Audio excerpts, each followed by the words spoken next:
দেখো, এবার আমরা একটা নতুন টপিকে চলে যাব, সেটা হচ্ছে ইকুয়েশন অফ ভার্টিক্যাল মোশন, উলম্ব গতির সমীকরণ।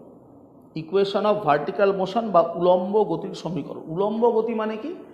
কোনো একটি বস্তু ভূপৃষ্ঠের সাথে লম্বভাবে যদি গতিশীল থাকে তাহলে সেটা হচ্ছে উলম্ব গতি। ধরো আমার হাতটা হচ্ছে ভূপৃষ্ঠ, তাহলে ভূপৃষ্ঠের সাথে আমার হাতে একটা বস্তু আছে, এই বস্তুটা লম্বভাবে গতিশীল হবে, অর্থাৎ লম্বভাবে উপরের দিকে উঠতে পারে কিংবা লম্বভাবে নিচের দিকে নামতে পারে, উঠবে বা নামবে। তাহলে ভূপৃষ্ঠের সাথে কোনো বস্তু পারপেন্ডিকুলারলি বা লম্বভাবে ওপরে উঠলো বা ওপর থেকে নিচে নামলো, তাহলে তার গতিকে বলি আমরা ভার্টিক্যাল মোশন বা উলম্ব গতি। যেমন ধরো এই হাতে আমার একটা বাল্ব আছে, আমি বাল্বটাকে ওপর দিকে ছুড়লাম, তাহলে ওপর দিকে ছুড়লাম, তাহলে বাল্বটা দেখো ওপরে উঠছে আবার নামছে, ওপরে উঠছে আবার নামছে। তাহলে এই যে ওপরে উঠছে আর নামছে, এটা ভূপৃষ্ঠের সাথে কীভাবে হচ্ছে? পারপেন্ডিকুলার। তাহলে এটাকে বলবো উলম্ব গতি। এই বাল্বের গতি হচ্ছে উলম্ব গতি। এই উলম্ব গতির ক্ষেত্রে মনে রাখবে, যখন একটা বস্তু ভূপৃষ্ঠের সাথে লম্বভাবে উপরে উঠবে বা লম্বভাবে নামবে, তখন পৃথিবী সবসময় এই বস্তুটিকে আকর্ষণ করে। আমরা জানি যে পৃথিবী যখন কোনো বস্তুকে আকর্ষণ করে, সেই আকর্ষণ বলটা কত হয়? কোনো বস্তু যখন পৃথিবীর সাথে লম্বভাবে উপরে উঠছে বা লম্বভাবে নামছে, তখন ওই বস্তুকে পৃথিবী সবসময় তার কেন্দ্রের দিকে আকর্ষণ করে, এবং যে বলে আকর্ষণ করে সেই বলটা হচ্ছে F=mg, অর্থাৎ বস্তুর ওজন। যে একটা বস্তু যখন উলম্ব গতি সম্পন্ন করবে, ভূপৃষ্ঠের সাথে একটা বস্তু যখন উঠবে বা নামবে, যে উলম্ব গতি হচ্ছে, বস্তুটা উঠছে আবার নামছে, এই ওঠা নামা সবসময় বস্তুটিকে পৃথিবী তার কেন্দ্রের দিকে আকর্ষণ করে। যে বলে আকর্ষণ করে সেটা হচ্ছে mg, অর্থাৎ ওর ওজন। তাহলে যখনই কোনো বস্তু উলম্ব গতি সম্পন্ন করছে, তার উপরে এই ওজনটা অর্থাৎ পৃথিবীর আকর্ষণ বলটা আছে, তাহলে তার ত্বরণ কত? তাহলে ত্বরণ বলতে মনে রাখবে, দেখো আমরা নিউটনের দ্বিতীয় সূত্রে, তোমরা ক্লাস 10-এ পড়েছো, ত্বরণ মানে হচ্ছে ফোর্সকে, অ্যাক্সেলারেশন মানে ফোর্সকে মাস দিয়ে ভাগ করতে হয়। তাহলে যখনই কোনো বস্তু উলম্ব গতি সম্পন্ন করছে, তার উপর ক্রিয়াশীল বলটা হচ্ছে mg, তাকে যদি মাস দিয়ে ভাগ করো তাহলে ত্বরণ হচ্ছে g। অর্থাৎ কোনো বস্তু যখন উলম্ব গতি সম্পন্ন করবে, তার অ্যাক্সেলারেশন হবে g। g মানে অভিকর্ষজ ত্বরণ, তোমরা এগুলো ক্লাস 9-এ বা 10-এ পড়েছো। এই g হচ্ছে অ্যাক্সেলারেশন ডিউ টু গ্র্যাভিটি, এটাকে বলি আমরা অভিকর্ষজ ত্বরণ, অ্যাক্সেলারেশন ডিউ টু গ্র্যাভিটি। এর মান মনে রাখবে, সিজিএস পদ্ধতিতে অ্যাক্সেলারেশন ডিউ টু গ্র্যাভিটি হয় 981 সেন্টিমিটার পার সেকেন্ড স্কোয়ার, আর এসআই পদ্ধতিতে এর মান হয় 9.81 মিটার পার সেকেন্ড স্কোয়ার। তাহলে কোনো বস্তু যখন উলম্ব গতি সম্পন্ন করবে, তাহলে সর্বদা পৃথিবী বস্তুটাকে তার নিজের কেন্দ্রের দিকে আকর্ষণ করে। যে বলে আকর্ষণ করে, যে ফোর্সে পৃথিবী কোনো বস্তুকে তার কেন্দ্রের দিকে আকর্ষণ করে, সেই ফোর্স হচ্ছে কত? mg। তাহলে তার ত্বরণ হবে ফোর্স বাই মাস। এটা আমরা জানি নিউটনের দ্বিতীয় সূত্রে, ত্বরণ মানে হচ্ছে ফোর্স বাই মাস। তাহলে ফোর্স হচ্ছে mg, তাহলে এমটা কেটে গিয়ে জি। তাহলে অর্থাৎ একটা বস্তু যখন উলম্ব গতি সম্পন্ন করে, তার ত্বরণ হচ্ছে অভিকর্ষজ ত্বরণ, ডিনোট করব ছোট হাতের জি দিয়ে। তাহলে উলম্ব গতির ক্ষেত্রে আমরা কোথাও ত্বরণ এ দিয়ে লিখব না, আমরা সব জায়গায় ত্বরণকে লিখব স্মল জি দিয়ে, যেটা অ্যাক্সেলারেশন ডিউ টু গ্র্যাভিটি, যার ভ্যালু আমাদের মনে রাখতে হবে সিজিএস সিস্টেমে 981 সেন্টিমিটার পার সেকেন্ড স্কোয়ার, আর এসআই সিস্টেমে 9.81 মিটার পার সেকেন্ড স্কোয়ার। এবার এই ত্বরণের ক্ষেত্রে, এই ত্বরণ কখনো কখনো মন্দন হিসেবে কাজ করে। কীরকম? একটা বস্তু যখন ওপর দিকে ওঠে, মনে রাখবে একটা বস্তু যখন ওপর দিকে উঠছে, যত ওপরে ওঠে তার বেগ তত কমতে থাকে, অর্থাৎ সেক্ষেত্রে বেগ যেহেতু কমে যাচ্ছে, তাহলে তার হয় মন্দন। সেক্ষেত্রে আমরা জিকে মাইনাসে বসাই। আবার যদি একটা বস্তু ওপর থেকে নিচের দিকে নামে, এই যে ওপর থেকে যখন নিচের দিকে নামছে, যত নিচের দিকে নামবে তার ত্বরণ তখন তার বেগ বাড়বে। একটা বস্তু যখন ওপর থেকে নিচের দিকে নামে, তার বেগ তত বাড়তে থাকে, অর্থাৎ তার তখন ত্বরণ থাকে, তখন জিটা প্লাসে হয়। তাহলে এই যে জি, অ্যাক্সেলারেশন ডিউ টু গ্র্যাভিটি, এটা আপওয়ার্ড মোশনের ক্ষেত্রে মাইনাস। কেন মাইনাস? কারণ আপওয়ার্ড মোশনের ক্ষেত্রে এই অ্যাক্সেলারেশন ডিউ টু গ্র্যাভিটি কাজ করবে রিটার্ডেশনের, মন্দনের। কারণ যখন কোনো বস্তু ওপরে উঠবে, তার বেগ তত কমবে, তার মানে সেখানে তার মন্দন হচ্ছে, ফলে সেক্ষেত্রে আপওয়ার্ড মোশনে অ্যাক্সেলারেশন ডিউ টু গ্র্যাভিটি কাজ করছে রিটার্ডেশনে। সেই জন্য তখন তোমাকে অ্যাক্সেলারেশন ডিউ টু গ্র্যাভিটি মানে জিকে মাইনাসে বসাতে হবে। আর যখন একটা বস্তু ওপর থেকে নিচে নামবে, তখন তার বেগ ক্রমশ বাড়বে, বেগ ক্রমশ বাড়ছে মানে তখন তার অ্যাক্সেলারেশন আছে, সেক্ষেত্রে তখন তুমি জি, অ্যাক্সেলারেশন ডিউ টু গ্র্যাভিটিকে বসাবে প্লাসে। তাহলে এটা খুব ভালো করে মনে রাখবে, আপওয়ার্ড মোশনের ক্ষেত্রে জি মাইনাসে বসে, আর ডাউনওয়ার্ডের ক্ষেত্রে জি প্লাসে বসে, তার কারণ আপওয়ার্ড মোশনে ভেলোসিটি কমে, সেখানে ওর মন্দন হয়, আর ডাউনওয়ার্ড মোশনে ভেলোসিটি ক্রমশ বাড়তে থাকে, ফলে সেখানে ওর ত্বরণ হয়। তাই আপওয়ার্ড মোশনে জি এর ভ্যালু মাইনাসে বসাতে হয়, আর ডাউনওয়ার্ড মোশনে জি এর ভ্যালু প্লাসে বসাতে হয়। তাহলে এই হচ্ছে আমাদের ভার্টিক্যাল মোশনের কিছু মূল কথা। এবার আমাদের যেটা বার করতে হবে, ভার্টিক্যাল মোশনের ক্ষেত্রে কিছু গাণিতিক সমীকরণ প্রতিষ্ঠা করতে হয়। গাণিতিক সমীকরণ মানে কীরকম? দেখো, একটা বস্তুকে যখন তুমি ভূপৃষ্ঠের সাপেক্ষে লম্বভাবে ওপরের দিকে ছুড়বে, এই যে তুমি ছুটছো, যখন কোনো বস্তুকে তুমি ছুটছো তখন তুমি তাকে একটা ভেলোসিটি দিয়ে দিচ্ছ। তাহলে যে বেগে কোনো বস্তুকে ছোড়া হয় সেটাকে বলা হয় initial velocity. when we throw a body along perpendicular direction with respect to ground, when you throw a body along vertically upward with respect to ground, গ্রাউন্ডের সাপেক্ষে লম্বভাবে যখন ওপর দিকে ছুটছি, এই ছুড়ে দিচ্ছি যখন, তখন তার মানে আমি ওকে একটা ভেলোসিটি দিচ্ছি, একটা বেগ দিয়ে ছুটছি। তাহলে যে বেগে তুমি কোনো বস্তুকে ছুটছো সেই বেগটা হচ্ছে তোমার ইনিশিয়াল ভেলোসিটি। এই যে দেখো, আমি ওপর দিকে ছুটলাম একটা ভেলোসিটি দিয়ে, তাহলে এটা হচ্ছে ওর ইনিশিয়াল ভেলোসিটি, যে বেগে ছুড়ে দিলে। এবার দেখো, যখন বস্তুটা ওপর দিকে উঠছে ওর বেগ তত কমছে, কমতে কমতে একটা নির্দিষ্ট উচ্চতায় ওর বেগ শূন্য হয়ে যায়, তার ফলে বস্তুটা আর উপরে উঠতে পারে না। তাহলে যে উচ্চতায় ওঠার পর বস্তুর বেগটা জিরো হয়ে গেল, যার ফলে বস্তু আর উপরে উঠতে পারলো না, সেই হাইটটাকে বলা হয় ম্যাক্সিমাম হাইট। তাহলে একটা বস্তুকে যখন আমি ছুড়ে দিচ্ছি, তখন একটা জায়গায় গিয়ে আবার নিচের দিকে নামছে, যেখান থেকে ও নিচের দিকে নামতে শুরু করছে, এই প্রথমে উঠছিল, উঠতে উঠতে একটা জায়গা থেকে ও নেমে গেল, তাহলে যেখান থেকে ও নামা শুরু করলো তার মানে ওই পয়েন্টে ওর ভেলোসিটি জিরো। যে পয়েন্ট থেকে ও নামতে শুরু করছে মানে ওই পয়েন্টে ওর ভেলোসিটি জিরো। তাহলে আমি একটা ইনিশিয়াল ভেলোসিটি দিয়ে ছুড়ে দিলাম, ও যত উপরে উঠলো ওর বেগ তত কমছে কমছে কমছে, একটা হাইটে গিয়ে বেগ জিরো। তাহলে ওই যে বেগটা শূন্য হলো যে হাইটে, সেটাকে বলে ম্যাক্সিমাম হাইট। এবার ম্যাক্সিমাম হাইটে বেগ শূন্য হওয়ার ফলে ও আর উঠছে না, তখন ওই হাইট থেকে ও আবার ডিউ টু গ্র্যাভিটেশন, পৃথিবীর আকর্ষণের ফলে কি হচ্ছে, নিচের দিকে নামছে। যেখানে গিয়ে বেগ শূন্য হয়ে গেল সেখান থেকে ও আর উঠবে না, তখন পৃথিবীর মাধ্যাকর্ষণের জন্য, গ্র্যাভিটেশনাল ফোর্সের জন্য বস্তুটা আবার নিচের দিকে নামবে, এবং যখন ও নিচের দিকে নামবে তখন ওর বেগ ক্রমশ আবার বাড়তে থাকবে। তাহলে যে উচ্চতায় গিয়ে বেগ শূন্য হয় সেই হাইটটাকে বলে ম্যাক্সিমাম হাইট। এই ম্যাক্সিমাম হাইটে উঠতে নিশ্চয়ই একটা টাইম লাগবে, তাহলে সর্বোচ্চ উচ্চতায় পৌঁছতে যে সময় লাগে, time taken to reach the maximum height is called time of ascent, আরোহণকাল। সর্বোচ্চ উচ্চতায় পৌঁছতে যে সময় লাগে তাকে বলে আরোহণকাল। আর সর্বোচ্চ উচ্চতা থেকে আবার ভূপৃষ্ঠে ফিরে আসতে যে সময় লাগে সেটাকে বলে অবতরণকাল। যে ম্যাক্সিমাম হাইট থেকে আবার রিটার্ন আসছে কোথায়, গ্রাউন্ডে, তাহলে সেটাকে বলছে টাইম অফ ডিসেন্ট, অবতরণকাল। তাহলে সর্বোচ্চ উচ্চতায় পৌঁছতে যে সময় লাগবে সেটা আরোহণকাল। সর্বোচ্চ উচ্চতা থেকে যখন আবারও গ্রাউন্ডে ফিরে এলো, অর্থাৎ আবার এই যে নিচের দিকে পড়ছে, এটাকে বলে অবতরণ, মানে টাইম অফ ডিসেন্ট। তাহলে এইগুলো আমাদের ক্যালকুলেট করতে হবে যে আমার ম্যাক্সিমাম হাইটটা কত। যে একটা বডিকে আমি ইউ ভেলোসিটিতে থ্রো করলাম, তাহলে এই যে থ্রো করলাম তাহলে একটা হাইট অবধি উঠলো, যেখানে গিয়ে ভেলোসিটি জিরো, তাহলে ম্যাক্সিমাম হাইটটা কতটা উঠবে, এই ম্যাক্সিমাম হাইটে উঠতে ওর কত সময় লাগবে, আবার ম্যাক্সিমাম হাইট থেকে ওর নেমে আসতে কত সময় লাগবে, মানে time of descent, time of ascent, maximum height, এগুলো আমাদের একটু ক্যালকুলেশন করতে হবে। তো আমরা এগুলো কিভাবে ক্যালকুলেট করব, দেখো সেই ক্যালকুলেশনটা এবার আমি দেখাচ্ছি। এবার তাহলে দেখো, যে ধরো আমরা একটা বস্তুকে ভূপৃষ্ঠ থেকে ইউ বেগে ওপর দিকে ছুঁড়ে মারলাম। তাহলে ধরো এই হচ্ছে আমার হাতে একটা বস্তু আছে, এটাকে আমি গ্রাউন্ড থেকে, ভূপৃষ্ঠ থেকে ইউ বেগে ওপরে ছুঁড়লাম। তাহলে ইউ বেগে যখন আমি ওপরে ছুটছি আমরা কি দেখছি, বস্তুটা একটা হাইট অবধি উঠছে, সেখানে গিয়ে ওর ভেলোসিটি জিরো হলো, তাহলে ওই হাইটটাই ম্যাক্সিমাম হাইট। আবার ওখান থেকে ও নেমে আসছে, যেখান থেকে ছুটবো আবারও সেখানেই ফিরে আসবে, হাত থেকে ছুটছে আবার হাতে ফিরছে, গ্রাউন্ড থেকে ছুটলে আবারও গ্রাউন্ডে ফিরে আসবে।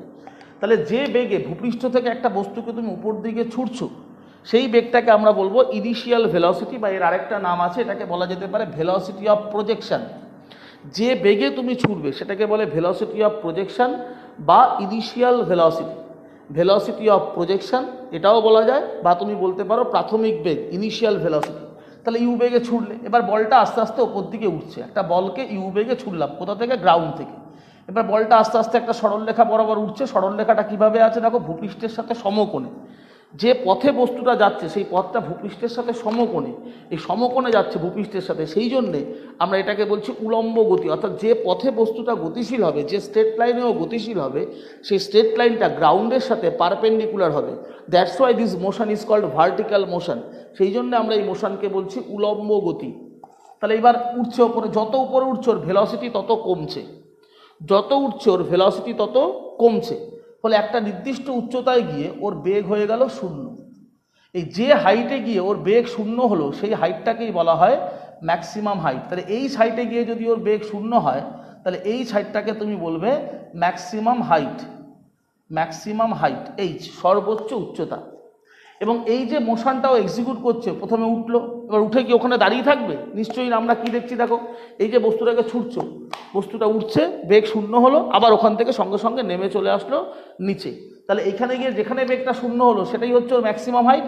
এবার এখান থেকে বস্তুটি আবার নিচের দিকে নামবে, নেমে আবার ও গ্রাউন্ডে ফিরে আসবে, মানে যেখান থেকে ছুটছি আবার ও সেখানেই ফিরে আসবে। তাহলে ওপরে ওঠাটাকে বলি আমরা আরোহণ অ্যাসেন্ট, নামাটাকে বলি আমরা ডিসেন্ট মানে অবতরণ।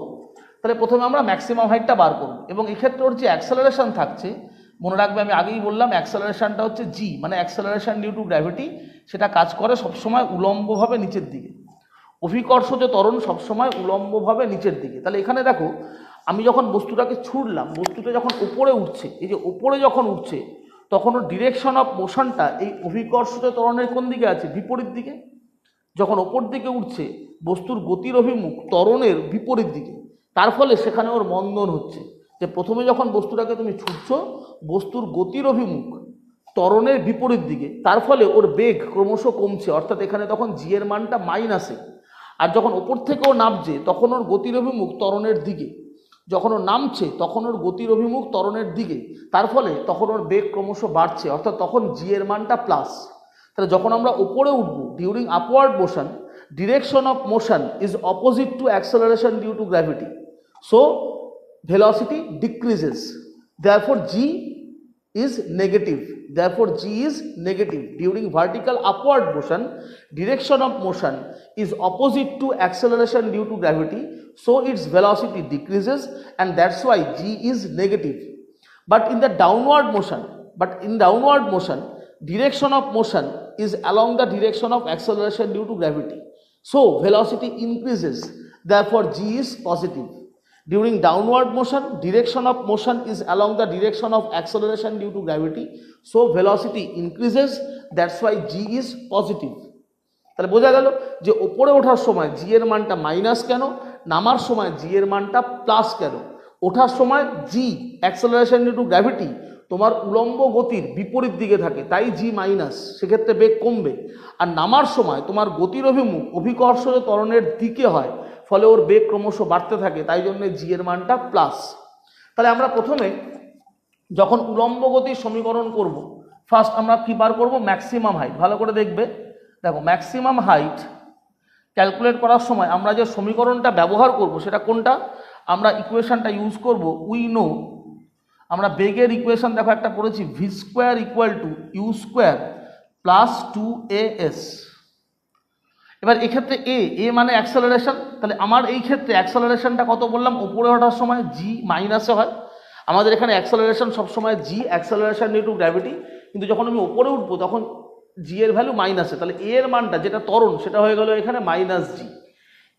এস হচ্ছে দূরত্ব, এখানে দূরত্ব মানে হাইটটাই হচ্ছে দূরত্ব। উলম্ব গতির ক্ষেত্রে যে উচ্চতাটা তুমি অতিক্রম করবে সেটাই তোমার দূরত্ব, তাহলে এস এর জায়গায় বসবে H.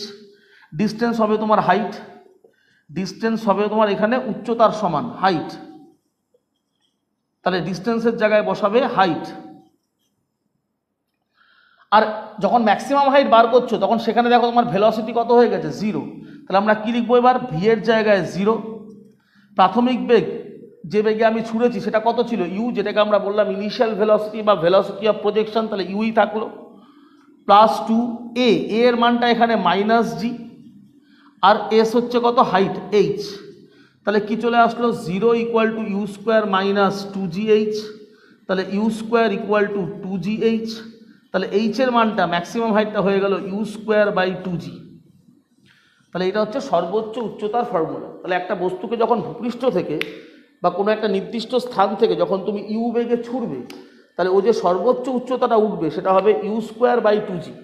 G acceleration due to gravity constant, তাহলে আমরা বলতে পারি সর্বোচ্চ উচ্চতাটা ইউ স্কোয়ার মানে যে বেগে আমি ছুটছি তার বর্গের সাথে সমানুপাতিক। তাহলে একটা বস্তুকে ইউ বেগে ছুড়লে যে উচ্চতা অবধি উঠবে, আমি যদি ইউকে ডবল করে দিই তাহলে উচ্চতা হয়ে যাবে 4 গুণ, কারণ দেখো স্কোয়ার আছে, 2 গুণ করা মানে 2 দুগুণই 4। যদি বেগটাকে 3 গুণ বেগ দিয়ে ছুড়ি, একটাকে ইউ বেগে ছুটছো, একটাকে 3u বেগে ছুটছো, 3 গুণ বেগে যদি তুমি ছোড়ো, 3 গুণ বেগে যদি তুমি ছোড়ো, তাহলে 3 গুণ বেগে যদি কোনো বস্তুকে তুমি ছোড়ো উপরের দিকে, তাহলে পরে কি হবে? 3 গুণ বেগে তুমি ছুড়লে তাহলে দেখা যাবে সেটা 3 স্কোয়ার মানে 9, তাহলে তার সর্বোচ্চ উচ্চতা 9 গুণ হয়ে যাবে, 9 টাইমস। ইউ বেগে ছুটলে যদি এইচ হাইটে ওঠে তাহলে 3u বেগে ছুটলে 9h হবে, 2u বেগে ছুটলে 4h হবে। তাহলে এইচটা সর্বোচ্চ উচ্চতা প্রাথমিক বেগের বা প্রক্ষেপ বেগ, ভেলোসিটি অফ প্রজেকশনের বাংলা হচ্ছে প্রক্ষেপ বেগ, তাহলে প্রক্ষেপ বেগের বর্গের সাথে সমানুপাতিক। তাহলে কোনো বস্তুকে নির্দিষ্ট স্থান থেকে বা ভূপৃষ্ঠ থেকে যখন আমরা উপরে ছুড়ব ইউ বেগে, তার সর্বোচ্চ উচ্চতা হচ্ছে u²/2g এবং সর্বোচ্চ উচ্চতা প্রাথমিক যে বেগ, যে বেগে ছুটছো তার বর্গের সাথে সমানুপাতিক। এই হলো সর্বোচ্চ উচ্চতার রাশিমালা। এবার আমরা দেখব সর্বোচ্চ উচ্চতায় পৌঁছতে ওর কতটা সময় লাগলো, যেটাকে বলি আমরা টাইম অফ অ্যাসেন্ট। এবার দেখো তাহলে টাইম অফ অ্যাসেন্ট কী করে বের করবে? তাহলে টাইম অফ অ্যাসেন্ট, আরোহণকাল, বাংলায় বললে বলবো আমরা আরোহণকাল, টাইম অফ অ্যাসেন্ট, আরোহণকাল, টাইম অফ অ্যাসেন্ট। তাহলে আরোহণকাল কত হবে টাইম অফ অ্যাসেন্ট? সেটার জন্য আমরা ইকুয়েশনটা কি ইউজ করব? v = u + at। তাহলে এখানে কি হচ্ছে দেখো, হেয়ার এই ভিটা 0, যখন তুমি সর্বোচ্চ উচ্চতায় পৌঁছচ্ছ তখন তোমার বেগ 0, তাহলে v 0। এ মানে যেটা আগেই বললাম, ওপরে উঠছি মানে বেগ কমছে, তাহলে আমি মন্দনে যাচ্ছি, সেক্ষেত্রে এ এর ভ্যালুটা হবে -g। আর টাইমটা টি, যে আমার সর্বোচ্চ উচ্চতায় যেতে কত টাইম লেগেছে টি, তাহলে ভি এর জায়গায় 0, আর এখানে এ এর ভ্যালু -g × t, তাহলে সাইড চেঞ্জ করো, তাহলে দেখো টি এর মান চলে আসছে u/g। তাহলে সর্বোচ্চ উচ্চতায় পৌঁছতে তোমার সময় লাগছে u/g। তাহলে এখানেও দেখো আমরা বলতে পারি আরোহণকালটা প্রাথমিক বেগের সাথে সমানুপাতিক। যত বেশি বেগে আমরা ছুটবো ওর আরোহণকাল তত বেশি হবে, টি প্রপোর্শনেট ইউ, আরোহণকাল প্রাথমিক বেগের সাথে সমানুপাতিক। এবার হচ্ছে অবতরণকাল, যে নামতে কতটা সময় লাগবে। এই নামার ক্ষেত্রে দেখো যখন অবতরণ হবে তখন তুমি কোথায় ম্যাক্সিমাম হাইটে পৌঁছে গেছো, ম্যাক্সিমাম হাইটে যখন তুমি পৌঁছে গেলে তখন তোমার বেগ কত হলো? 0। এবার এখান থেকে তুমি নামা শুরু করছো, তাহলে নামার ক্ষেত্রে তোমার ইনিশিয়াল ভেলোসিটি ধরতে হবে 0, যে তুমি আগে ম্যাক্সিমাম হাইটে পৌঁছবে তারপর তো নামবে। তাহলে ম্যাক্সিমাম হাইট থেকে যখন একটা বস্তু নিচে আসছে তাহলে ম্যাক্সিমাম হাইটে তো ওর কোনো ভেলোসিটি নেই, তাহলে ম্যাক্সিমাম হাইটে যেহেতু ওর কোনো ভেলোসিটি নেই, তাহলে অ্যাট দ্য ম্যাক্সিমাম হাইট আমার প্রাথমিক বেগটা ধরতে হবে 0। তাহলে আরোহণকাল বার করার পরে যখন আমি অবতরণকাল বার করব, দেখো ব্যাপারটা, তাহলে অবতরণকাল টাইম অফ ডিসেন্ট, অবতরণকালের বাংলা হচ্ছে, ইংরেজি হচ্ছে descent, time of descent, time of descent, time of descent, আরোহণকাল হলো। এবার অবতরণকাল, তাহলে অবতরণকালের ক্ষেত্রে প্রাথমিক বেগ, ইনিশিয়াল ভেলোসিটি, প্রাথমিক বেগ এটা তোমায় ধরতে হবে 0, কারণ তুমি যখন নামছো তখন ম্যাক্সিমাম হাইটে তোমার বেগ কত হয়ে আছে? 0। এবার তুমি ওপর থেকে নিচে নামছো মানে কতটা ডিস্টেন্স কভার করছো? s h। তাহলে নামছো যখন তুমি অতিক্রান্ত দূরত্ব কোনটাই ম্যাক্সিমাম হাইটের সমান, তাহলে আমরা এই ফর্মুলাটা ইউজ করবো, s = ½ at²। দেখো আমি ইউটা লিখলাম না, ইউটা ছিল প্রাথমিক বেগ, s = ut + ½ at², কিন্তু যখন আমি নামছি তখন আমার প্রাথমিক বেগ কত? 0, মানে এই হাইটে গিয়ে তো আমার বেগ 0 হয়ে গেছে, সেই জন্য ইউটা লিখছো না, কারণ নামার সময় এক্ষেত্রে প্রাথমিক বেগ নেই। তাহলে s = লিখবো ½ at²। এবার আমাদের এই প্রবলেমটাতে এস এর ভ্যালু কোনটা? এইচ, কারণ আমি এইচ হাইটে উঠেছি, আমি নামবো কতটা? এইচ, যতটা উঠবো ততটাই তো নামবো, তাহলে এস এর ভ্যালু এইচ। আর এর ভ্যালু নামার সময় কিন্তু এটা +g হবে, এতক্ষণ দেখো এটা লিখছিলাম -g, কিন্তু যখন নামছি আমি বলেছি ডাউনওয়ার্ড মোশনের ক্ষেত্রে জি এর ভ্যালু পজিটিভ হয়, সেই জন্য এর জায়গায় বসাতে হবে জি। তাহলে এবার আমার ইকুয়েশনটা কি দাঁড়ালো? এস এর জায়গায় এইচ আর এখানে জি × t²। এবার এইচ এর জায়গায় আমি এইচ এর মানটা বসাবো, আমরা অলরেডি প্রুভ করেছি, দেখো ম্যাক্সিমাম হাইটের ফর্মুলা ছিল u²/2g, বসিয়ে দিলাম, আর এখানে g/2 × t²। তাহলে এখানে দেখো 2টা কেটে যাচ্ছে, তাহলে t² চলে আসছে u²/g², তাহলে বর্গমূল করে দাও, তাহলে t হবে u/g। তাহলে দেখো এই যে টাইম অফ ডিসেন্ট তুমি বের করলে অবতরণকাল, তার যে ফর্মুলা আসলো u/g, তোমার দেখো আরোহণকালের ফর্মুলাটাও ছিল u/g। তাহলে আমরা বলতে পারি আরোহণকাল আর অবতরণকাল পরস্পর সমান, তাহলে দুটো u/g, তাহলে একটা কনক্লুশন লাইন হতে পারে যে আরোহণকাল টাইম অফ অ্যাসেন্ট, আরোহণকাল আর অবতরণকাল পরস্পর সমান হয়। আরোহণকাল ইজ ইকাল টু অবতরণকাল সমান সমান কত আসলো ইউ বাই জি, দুটোই আমার ইউ বাই জি এসছে। তাহলে এটা আমরা মনে রাখবো যে একটা নির্দিষ্ট উচ্চতায় উঠতে যে সময় লাগবে ওই উচ্চতা থেকে আবার প্রাথমিক অবস্থানে মানে গ্রাউন্ডে ফিরে আসতে একই সময় লাগবে। একটা নির্দিষ্ট হাইট উঠতে যা সময় লাগে নামতেও ততটাই সময় লাগবে, দুটোই same formula, T equal to U by g.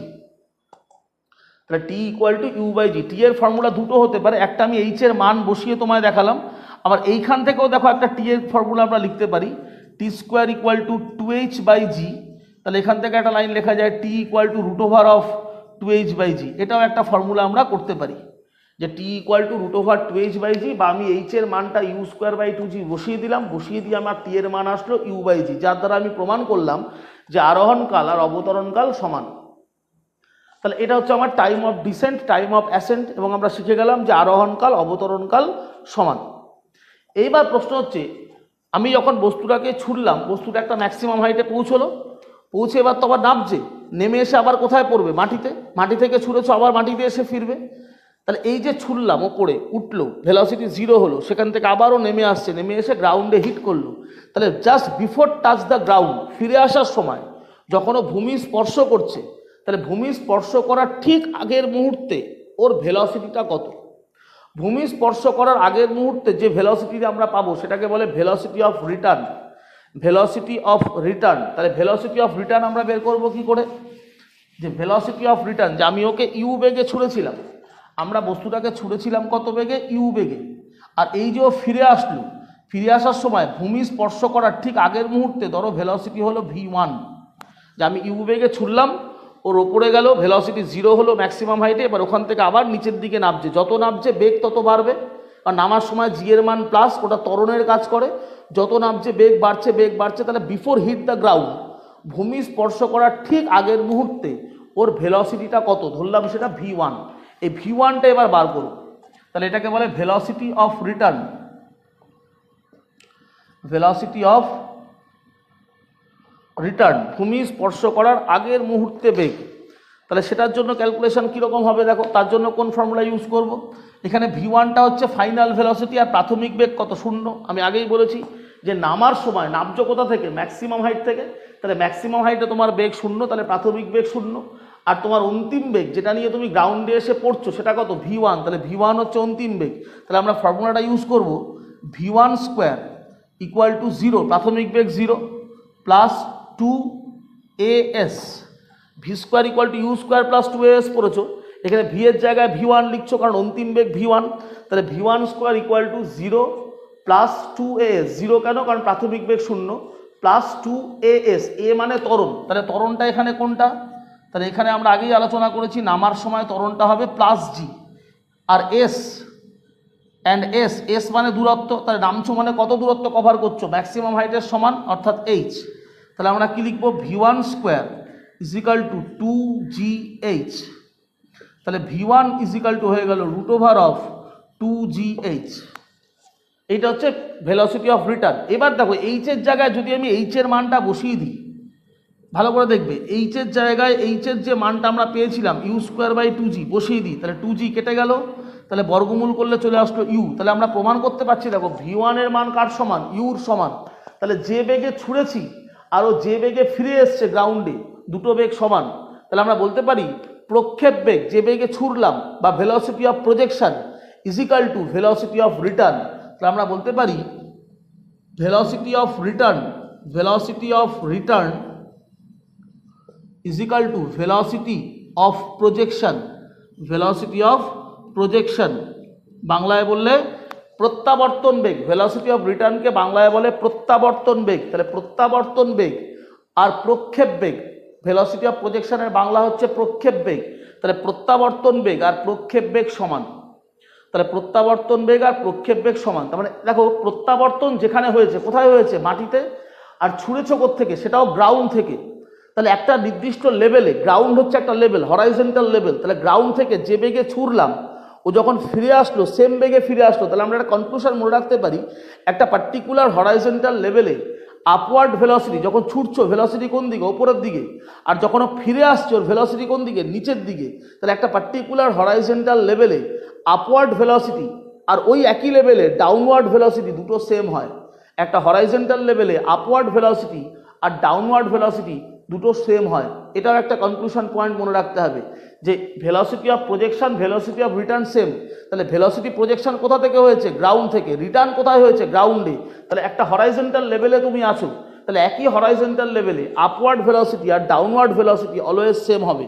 তার মানে দেখো, যদি এরকম হয় কোনো সিচুয়েশন, এই একটা বস্তুকে তুমি ওপর দিকে ছুড়লে, বস্তু এইভাবে এসে মাটিতে পড়লো, তাহলে একটা হরাইজন্টাল লেভেল, ধরো এ বি একটা হরাইজন্টাল লেভেল, যেটা গ্রাউন্ড থেকে সাপোজ এক্স হাইটে আছে, যে গ্রাউন্ড থেকে এক্স হাইটে একটা হরাইজন্টাল লাইন।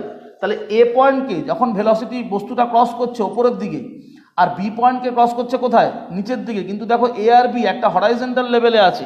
তার মানে এ পয়েন্টে বস্তু যে বেগে ওপরে উঠবে, বি পয়েন্টে বস্তু সেই বেগেই নিচের দিকে নামবে। এ আর বি পয়েন্টে ভেলোসিটি সমান হবে।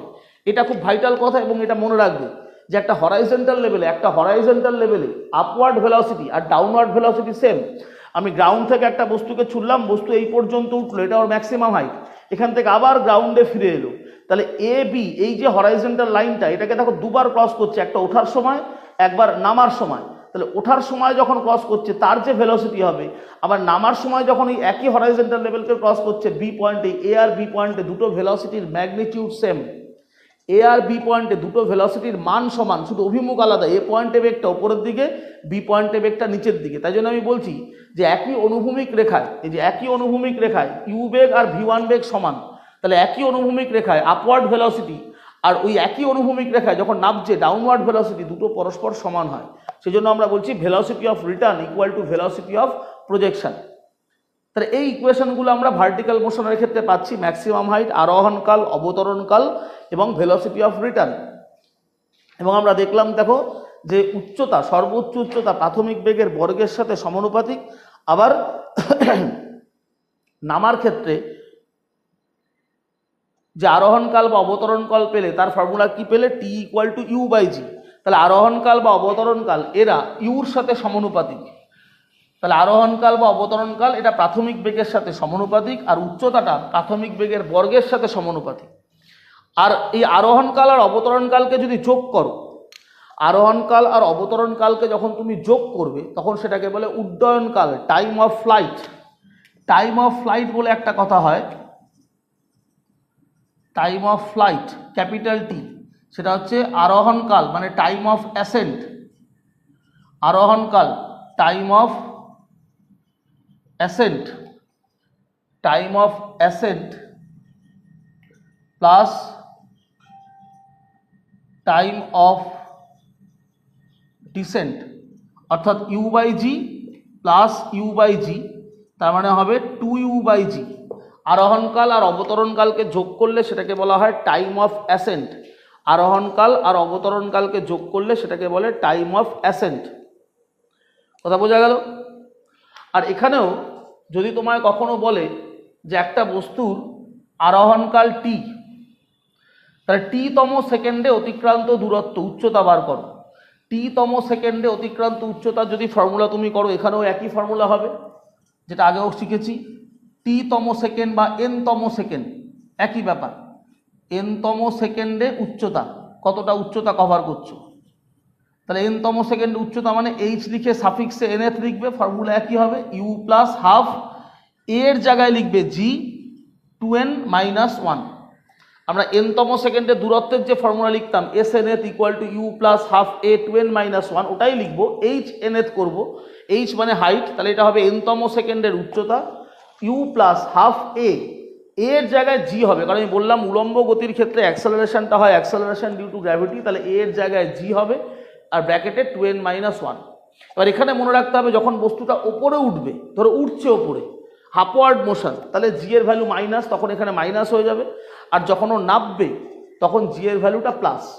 ঠিক আছে? তাহলে এনতম সেকেন্ডের উচ্চতা, এবার এটা যদি আপওয়ার্ড হয় তখন এখানে মাইনাস হবে, ডাউনওয়ার্ডের ক্ষেত্রে প্লাস হবে। এটা হচ্ছে তাহলে ডাউনওয়ার্ড মোশনের জন্য, মনে রাখবে এটা লিখলাম আমি ডাউনওয়ার্ড মোশন। আর যদি এটা আপওয়ার্ড হতো তাহলে এখানে লিখতে হতো h nth equal to u minus half g 2n-1, এটা হয়ে গেল আপওয়ার্ড মোশন। ওপরে ওঠার সময় জি এর মানটা মাইনাসে হবে, নামার সময় জি এর মানটা প্লাসে হবে। আর এখানে দেখবে অনেক সময় অঙ্ক করতে গেলে দুটো ভাষা পাবে, থ্রোন আর ড্রপড। বলা হবে কোনো বস্তুকে নিক্ষেপ করা হলো বা প্রক্ষেপ করা হলো বা ছোড়া হলো, আর কোনো বস্তুকে ফেলে দেওয়া হলো, বাংলায় এরকম বলা থাকে। যখনই দেখবে কোথাও বলা আছে একটা বস্তুকে একটি নির্দিষ্ট উচ্চতা থেকে ফেলে দেওয়া হলো, a body drop from a height, একটা উচ্চতা থেকে একটা বস্তুকে ড্রপ করছে, ড্রপড। এই ড্রপ মানে ফেলা হলো, ফেলা হওয়া মানে প্রাথমিক বেগ শূন্য। এটা টেকনিক্যাল টার্ম, মনে রাখতে হবে। When a body dropped from a particular height, তখন হচ্ছে ওর বেগটা শূন্য, ড্রপড। আর যখন বলা হচ্ছে thrown from a particular height বা project from a particular height, একটা বস্তুকে কোনো জায়গা থেকে ছোড়া হলো।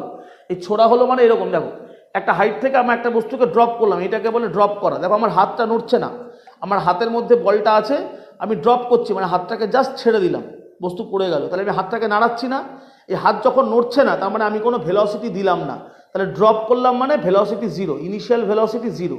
আর থ্রোন মানে এই যে থ্রোন, এরম করে থ্রোন, এই যে হাতটা নড়ছে, এই যে হাতটা যখন মুভ করছে তার মানে তুমি বডিকে একটা ভেলোসিটি দিচ্ছ। তাহলে when you thrown a object from a height, তাহলে তোমার বডির ইনিশিয়াল ভেলোসিটি আছে।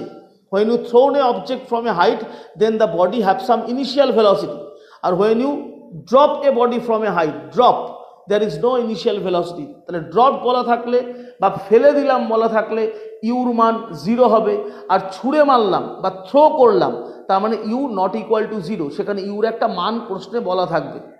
আর যদি প্রশ্নে ইউর মান বলা না থাকে তোমাকে ধরে নিতে হবে প্রাথমিক বেগ ইউ, তুমি ধরে নাও যে প্রাথমিক বেগ ইউ। তাহলে এগুলো অঙ্ক করার জন্য আমাদের লাগবে, এই টেকনিক্যাল কথাটা মনে রাখবে। দেখো আরেকটা অঙ্কের টেকনিক্যাল বিষয় মাথায় রাখবে। ধরো তোমার এরকম বলছে যে একটা বস্তুকে তুমি এইচ উচ্চতা থেকে, এটা একটা এইচ হাইটের টাওয়ার আছে, একটা এইচ উচ্চতার একটা জায়গা, তোমার বাড়ির ছাদ হতে পারে। ধরো এইচ হাইট থেকে তুমি একটা বস্তুকে ওপর দিকে ছুড়লে, কত বেগে? ইউ বেগে। এইচ হাইট থেকে একটা বস্তুকে তুমি ওপরের দিকে ছুড়লে কত বেগে? ইউ বেগে। বস্তুটা একটা হাইট অবধি উঠবে, উঠে আবার সেখান থেকে এসে কোথায় পড়বে? মাটিতে।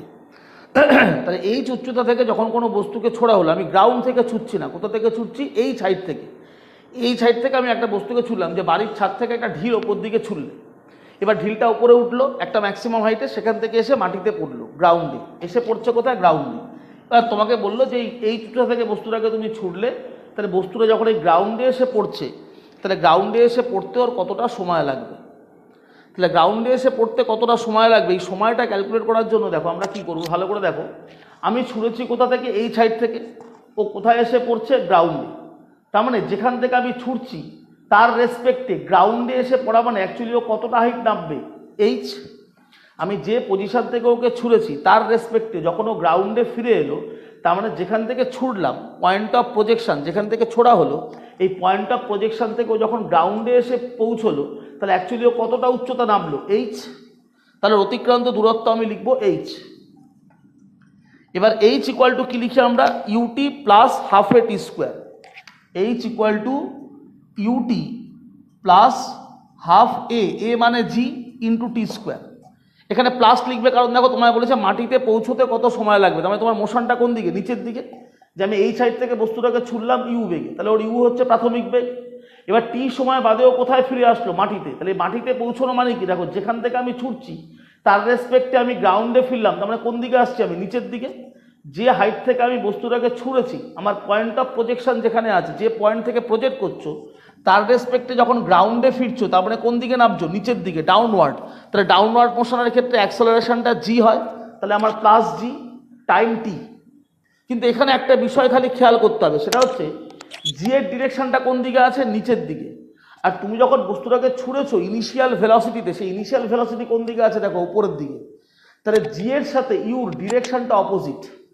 তাহলে এরকম যখন কেস থাকবে যে বস্তুটা নামছে নিচের দিকে, জি নিচের দিকে, কিন্তু ওর যে ইনিশিয়াল ভেলোসিটি সেটা কোন দিকে আছে? ওপরের দিকে। অর্থাৎ ওর মোশনের রেসপেক্টে ইউটা অপোজিটে আছে, তখন তোমাকে ইউর আগে একটা মাইনাস সাইন দিতে হয়। তাহলে এইটা খেয়াল রাখতে হবে। তাহলে কি বললাম? H equal to u t plus half a t square. এর মান এখানে জি হবে, তার কারণ বস্তু কোন দিকে নামছে? নিচের দিকে। আমি যে হাইট থেকে বস্তুটাকে ছুঁড়েছিলাম আর যেখানে এসে বস্তুটা পৌঁছেছে, ওর ফাইনাল পজিশন ওর ইনিশিয়াল পজিশনের রেসপেক্টে কি আছে? নিচে। তাহলে আমার মোশনটা ডাউনওয়ার্ড, সেই জন্য জি এর ভ্যালু প্লাস, টাইম লেগেছে টি, কিন্তু প্রাথমিক বেগটাকে লক্ষ্য করো, প্রাথমিক বেগ হচ্ছে ইউ, প্রাথমিক বেগ ইউ, কিন্তু ইউর ডিরেকশনটা জি এর রেসপেক্টে অপোজিটে আছে, সেই জন্য ইউটা মাইনাসে বসাতে হবে। তাহলে এইচ ইকুয়াল টু হবে minus u t plus half g t square. ঠিক এরকম একই জিনিস ধরো এরকম বললো যে একটা বেলুন আছে, ধরো একটা বেলুন ওপর দিকে উঠছে, এটা একটা বেলুন, একটা বেলুন, তার মোশনটা আপওয়ার্ড, বেলুনটা উঠছে ইউ ভেলোসিটিতে, বেলুনের হাইটটা কত আছে এইচ, ফ্রম গ্রাউন্ড বেলুনের হাইট হচ্ছে এইচ, গ্রাউন্ড থেকে এইচ হাইটে একটা বেলুন ওপর দিকে উঠছে, বেলুনটা ওপর দিকে উঠছে, বেলুনের ভেলোসিটি ইউ। এবার বেলুনের মধ্যে থেকে একটা পাথরকে তুমি নিচের দিকে ফেলে দিলে, তাহলে বেলুনের মধ্যে পাথরটা ছিল, পাথরটা বেলুন থেকে নিচে পড়লো, তাহলে যেহেতু পাথরটা ছিল বেলুনের মধ্যে, since the stone is inside the balloon, তাহলে বেলুনের ভেলোসিটি ছিল স্টোনের ভেলোসিটি, তাহলে বেলুনের ভেলোসিটি ইউ কোন দিকে, ওপরের দিকে, তাহলে স্টোনের ভেলোসিটিও ইউ কোন দিকে, ওপরের দিকে। এবার স্টোনটা যেই বেলুন থেকে পড়লো, তাহলে স্টোনটা কোন দিকে নামছে, নিচের দিকে। এবার প্রশ্ন হচ্ছে স্টোনটা মাটিতে পৌঁছতে কতটা সময় নেবে। আমি ধরলাম স্টোনটা বেলুন থেকে যখন পড়ে গেল, এবার স্টোনটা মাটি অবধি পৌঁছতে, গ্রাউন্ডে হিট করতে টাইম নেবে টি সেকেন্ড। তাহলে বেলুন থেকে গ্রাউন্ডে আসা মানে কোন দিকে নামছে, ও নিচের দিকে, এবং কতটা ডিস্টেন্স নামবে এইচ, তাহলে h equal to u t plus half g t square. এখানে প্লাস জি হবে, জিটা প্লাসে, কারণ পাথরটা কোন দিকে নামছে, নিচের দিকে, আর অ্যাক্সেলারেশন ডিউ টু গ্র্যাভিটি সেটাও কোন দিকে থাকে, জি এর দিকে। তাহলে অ্যাক্সেলারেশন ডিউ টু গ্র্যাভিটি থাকে ডাউনওয়ার্ড, আর পাথরটা পড়ছে কোন দিকে, নিচের দিকে, তাহলে ডিরেকশন অফ মোশন আর acceleration due to gravity same direction, তাহলে জি এর ভ্যালু প্লাসে, তাহলে হাফ জি টি স্কোয়ারই হবে। কিন্তু ইউটা, এবার ভালো করে দেখো, ইউটা কি, প্রাথমিক বেগ, তাহলে স্টোনের প্রাথমিক বেগটা কার, বেলুনের বেগ, স্টোনের প্রাথমিক বেগ কার বেগ, বেলুনের বেগ, কারণ স্টোনটা কোথায় ছিল, বেলুনের মধ্যে। কিন্তু এবার ভালো করে ভাবো, বেলুনটার যে প্রাথমিক বেগ ইউ সেটা কোন দিকে আছে, ওপরের দিকে, আর স্টোনটা পড়ছে কোন দিকে, নিচের দিকে, জি কোন দিকে আছে, নিচের দিকে, তাহলে ইউর ডিরেকশনটা জি এর কোন দিকে হচ্ছে, অপোজিটে। তাহলে এখানেও তোমাকে যখন ইকুয়েশনটা লিখতে হবে, ইউর আগে মাইনাস লিখতে হবে।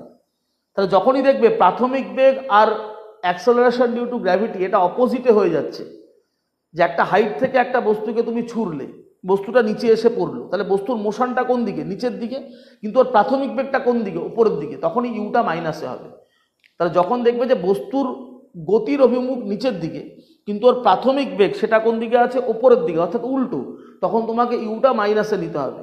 তাহলে এই দুই ক্ষেত্রে ইউর ভ্যালু মাইনাসে বসবে। তাহলে ইকুয়েশনটা হবে h equal to minus u t plus half g t square. তাই অঙ্ক করার সময় এই জায়গাটা ভীষণভাবে খেয়াল রাখবে। এরকম দেখবে বহু অঙ্ক আছে যে একটা বেলুন থেকে একটা পাথর নিচে পড়লো, বেলুনের বেগ দিয়ে দিল কোন দিকে, ওপরের দিকে, আর পাথরটা পড়ছে কোথায়, বলছে নিচের দিকে। এই দেখো, পাথরের মোশন নিচের দিকে আর বেলুনের বেগ ওপরের দিকে, তখন তোমার h equal to minus u t plus half g t square লিখতে হবে, কারণ ইউটা উল্টো দিকে হয়ে যাচ্ছে। বা একটা নির্দিষ্ট উচ্চতা থেকে একটা পাথরকে ছুঁড়ে মারলে ওপরে, তাহলে মাটিতে এসে পড়তে কত সময় লাগবে, তাহলে আলটিমেটলি কী বার করছো, ডাউনওয়ার্ড মোশন, মাটিতে পড়তে কত সময় লাগছে, তাহলে মোশনটা নিচের দিকে, কিন্তু ইউ যেটা দিয়েছো সেটা উপরের দিকে, তাহলে সেখানে তোমাকে ইউর মান মাইনাসে বসাতে হবে। তাহলে এইরকম ধরনের অঙ্ক যখন তুমি পাবে, একটু খেয়াল করবে, ফর্মুলাটা লেখার সময় ইউর ভ্যালু মাইনাসে বসিয়ে অঙ্কটা করবে, h equal to minus u t plus half g t square, তাহলেই দেখবে তোমার অঙ্ক মিলে যাবে, নাহলে কিন্তু অঙ্ক ভুল হবে। এবার দেখো, আমি একটা অঙ্ক তোমাদের দেখাই।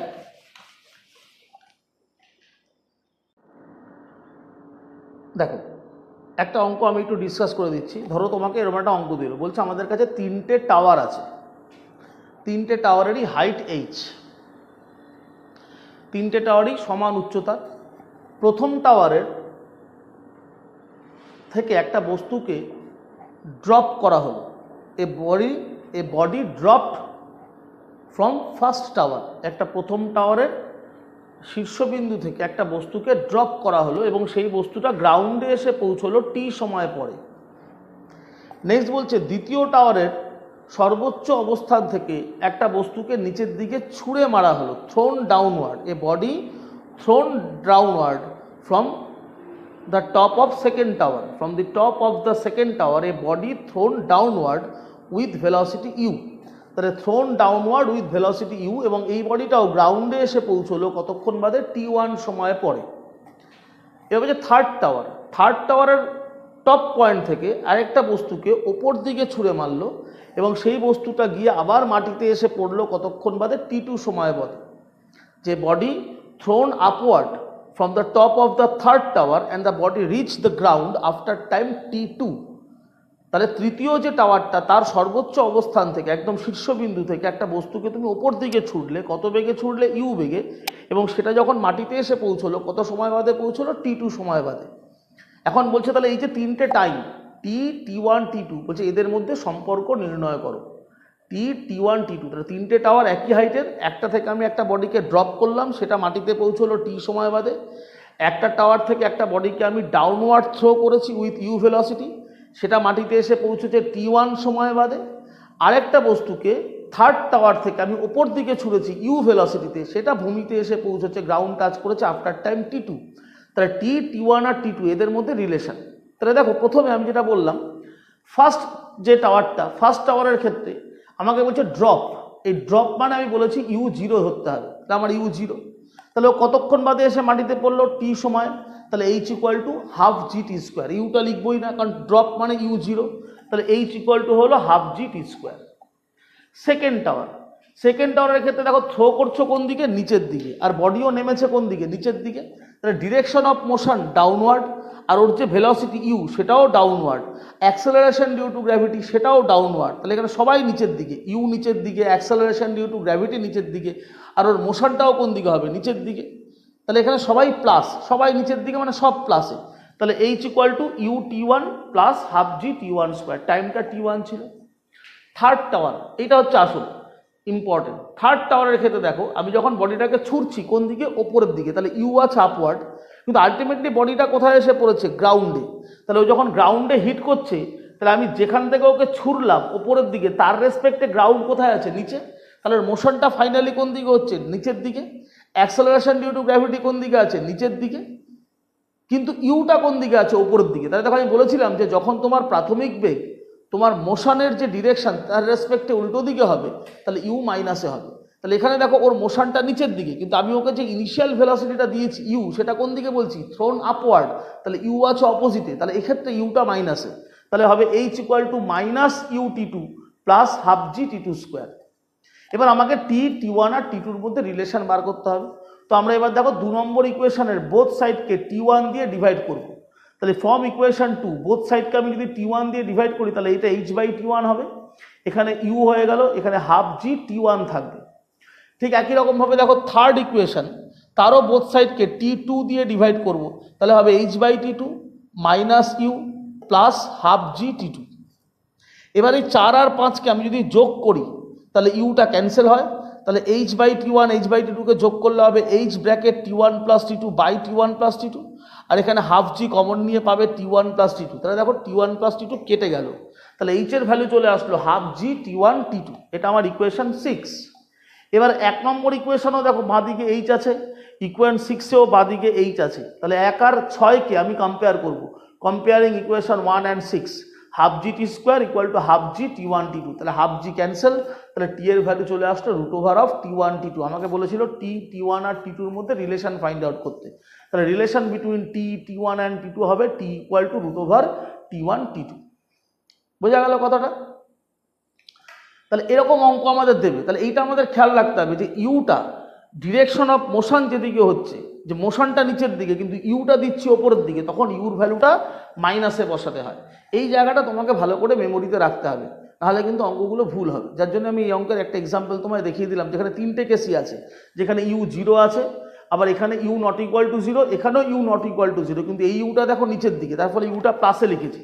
এখানে ইনিশিয়াল ভেলোসিটি আছে উপরের দিকে আর মোশনটা আছে নিচের দিকে, সেই জন্য ইউটা মাইনাসে হচ্ছে, সেই জন্য আমি অঙ্কটা তোমাদের করে দেখিয়ে দিলাম। ঠিক আছে?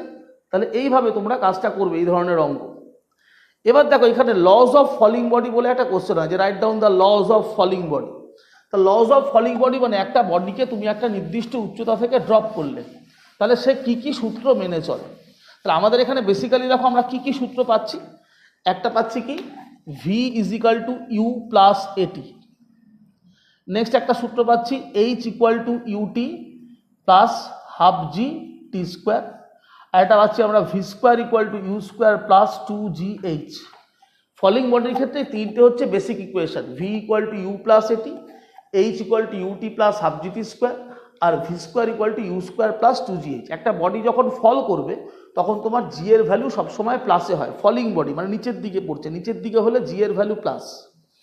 এবার যদি একটা বডিকে আমরা ড্রপ করি, একটা ফলিং বডি মানে জাস্ট বডিটাকে ড্রপ করছি, হাতে পেনটা ধরে আছি, ড্রপ করলাম, ছেড়ে দিলাম, মানে হাতের কোনো মুভমেন্ট নেই, মানে ইউ জিরো। তাহলে ফলিং বডির ক্ষেত্রে ইউ যদি জিরো হয় তাহলে when a body dropped, when a body dropped then u equal to কি হয়ে গেল, জিরো। একটা বডিকে যখন তুমি ড্রপ করছো তখন তোমার ইউ জিরো। তাহলে এবার দেখো ইউ যখনই জিরো হলো তাহলে ইকুয়েশনগুলো কি দাঁড়ালো, তাহলে ইকুয়েশনটা দাঁড়ালো V is equal two a t, এটা দাঁড়ালো h equal to half g t square, আর এটা দাঁড়ালো V square equal to 2gh। তাহলে আমরা বলতে পারি যে ভি টি এর সাথে সমানুপাতিক, তাহলে আমরা বলতে পারি ভি টি এর সাথে সমানুপাতিক, ভি ইকুয়াল টু জিটি, এখানে জি হবে এ নয় সরি, তাহলে v equal to u plus g t, তাহলে g constant acceleration due to gravity, তাহলে ভি টি এর সাথে সমানুপাতিক। এখানে বলতে পারি এইচ টি স্কোয়ারের সাথে সমানুপাতিক, আর ভি স্কোয়ার এইচ এর সাথে সমানুপাতিক। কথা বুঝলে? তাহলে ফলিং বডির ক্ষেত্রে যখন একটা হাইট থেকে একটা বডিকে তুমি ড্রপ করবে তাহলে একটা নির্দিষ্ট মুহূর্তে ওর বেগ সময়ের সাথে সমানুপাতিক, এটা প্রথম সূত্র, বা এটাকে বলে ল অফ ভেলোসিটি, যে একটা বস্তুর বেগ সময়ের সঙ্গে সমানুপাতিক। 2 নম্বর হচ্ছে উচ্চতা সূত্র, যে অতিক্রান্ত উচ্চতা সময়ের বর্গের সাথে সমানুপাতিক, অতিক্রান্ত উচ্চতা সময়ের বর্গের সাথে সমানুপাতিক। আর 3 নম্বর দেখো ভেলোসিটির বর্গ এইচ এর সাথে সমানুপাতিক, ভেলোসিটির বর্গটা এইচ এর সাথে সমানুপাতিক। এটাও একটা সূত্র হতে পারে যে একটা পার্টিকুলার ডিস্টেন্স বা একটা পার্টিকুলার হাইট আমার ভেলোসিটি কি হচ্ছে না ভি স্কোয়ার প্রপোর্শনেট এইচ। বা তুমি এটাকে ঘুরিয়েও বলতে পারো, দেখো ঘুরিয়ে লিখলে কি হবে এই লাইনটাকে, h equal to v square by 2g, তাহলে জি যেহেতু কনস্ট্যান্ট তাহলে আমরা বলতে পারি এইচ ভি স্কোয়ারের সাথে সমানুপাতিক। যে আমি যত নিচে নামবো আমার ভেলোসিটি তত বাড়বে, তাহলে এইচও তত বাড়বে। তাহলে একটা নির্দিষ্ট উচ্চতা অবতরণের পর আমার ভেলোসিটির বর্গ উচ্চতার সাথে সমানুপাতিক, বা আমরা বলতে পারি ভি প্রপোর্শনের টু টেচ। এই লাইনটাকে এভাবেও লেখা যায়, এই লাইনটাকে আমরা দেখো এভাবেও লিখতে পারি ভি প্রপোর্শনের টু টেচ, অনেক রকমভাবে লেখা যায়। তাহলে v square equal to 2gh থেকে আমি সাজালে পাচ্ছি দেখো ভি স্কোয়ার প্রপোর্শনেট এইচ, আবার ভি স্কোয়ার থেকে আমি এই লাইনটা লিখতে পারি ভি প্রপোর্শনেট টু টেচ, আবার v square equal to 2gh কে সাজাতে পারি আমরা h equal to v square by 2g, তাহলে 2g কনস্ট্যান্ট, তাহলে এইচ প্রপোর্শনেট ভি স্কোয়ার। তাহলে একটা নির্দিষ্ট উচ্চতা অতিক্রম করার পর তোমার অতিক্রান্ত উচ্চতা আর যে বেগটা তুমি অর্জন করবে সেই বেগের বর্গ অতিক্রান্ত উচ্চতার সাথে সমানুপাতিক, বা বলতে পারো একটা নির্দিষ্ট উচ্চতার যে ভেলোসিটি সেটা উচ্চতার বর্গমূলের সাথে সমানুপাতিক। যে একটা হাইট থেকে তুমি ড্রপ করলে বস্তুটা নিচের দিকে পড়ছে, একটা নির্দিষ্ট উচ্চতা নেমে গেলে, তাহলে একটা নির্দিষ্ট উচ্চতা নামার পর তোমার যে ভেলোসিটিটা হবে সেই ভেলোসিটি তুমি কতটা উচ্চতা নামলে, কতটা হাইট নামলে তার বর্গমূলের সাথে সমানুপাতিক। তাহলে মেন হচ্ছে এই দুটো সূত্র, যে বেগ সময়ের সাথে সমানুপাতিক, অ্যাট এনি ইনস্ট্যান্ট ভেলোসিটি টাইমের সাথে সমানুপাতিক, অ্যাট এনি ইনস্ট্যান্ট অতিক্রান্ত উচ্চতা সময়ের বর্গের সাথে সমানুপাতিক। এবং ফলিং বডির ক্ষেত্রে যে বডিটা ওপর থেকে নিচে পড়ছে ফলিং বডির ক্ষেত্রে সবসময় মনে রাখবে অ্যাক্সেলারেশন কনস্ট্যান্ট, এবং সেই অ্যাক্সেলারেশনটা কত, জি।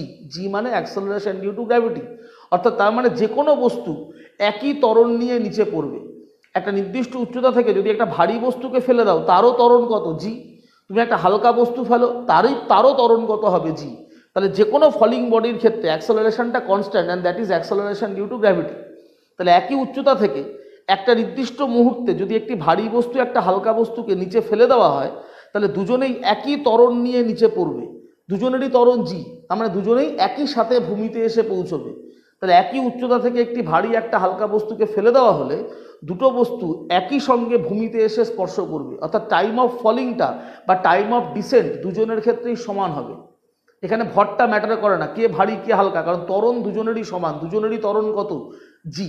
যে কোনো বস্তু জি ত্বরণ নিয়ে পড়বে, অ্যাক্সেলারেশন ডিউ টু গ্র্যাভিটি। তাহলে আমরা বলতে পারি কোনো নির্দিষ্ট উচ্চতা থেকে একটি ভারী ও একটি হালকা বস্তুকে একসাথে ফেলে দেওয়া হলে ওই দুটো বস্তু একত্রে ভূমি স্পর্শ করবে, একসাথে এসে মাটিতে পড়বে, তার কারণ অ্যাক্সেলারেশনটা দুজনেরই সেম, সবার ত্বরণ হচ্ছে জি, অ্যাক্সেলারেশন ডিউ টু গ্র্যাভিটি। তারপরে আমরা বলবো কি, যে একটা নির্দিষ্ট মুহূর্তে ভেলোসিটি সময়ের সাথে সমানুপাতিক, যে একটা ফলিং বডির ভেলোসিটি সে কতটা সময় ধরে ফল করলো তাহলে সময়ের সঙ্গে ভেলোসিটি সমানুপাতিক।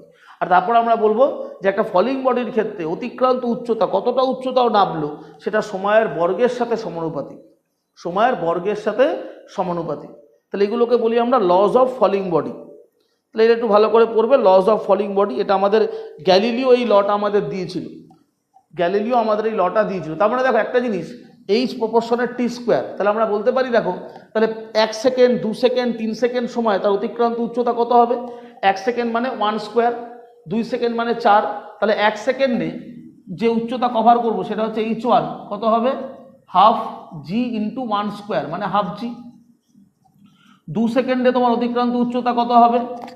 হাফ জি ইন্টু 2 স্কোয়ার, তাহলে কত হলো? হাফ জি ইন্টু 4।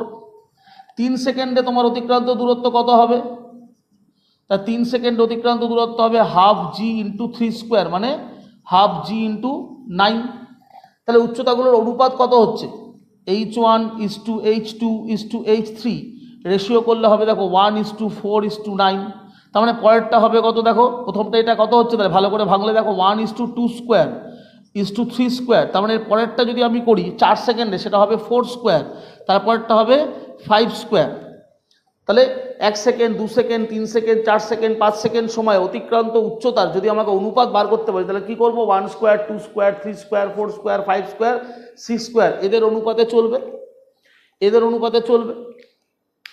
তার মানে প্রত্যেকটা পূর্ণ সংখ্যার বর্গের যে অনুপাত, পরপর পূর্ণ সংখ্যাগুলোর বর্গের যে অনুপাত সেটাই হচ্ছে তোমার অতিক্রান্ত উচ্চতা বা অতিক্রান্ত দূরত্বের অনুপাত।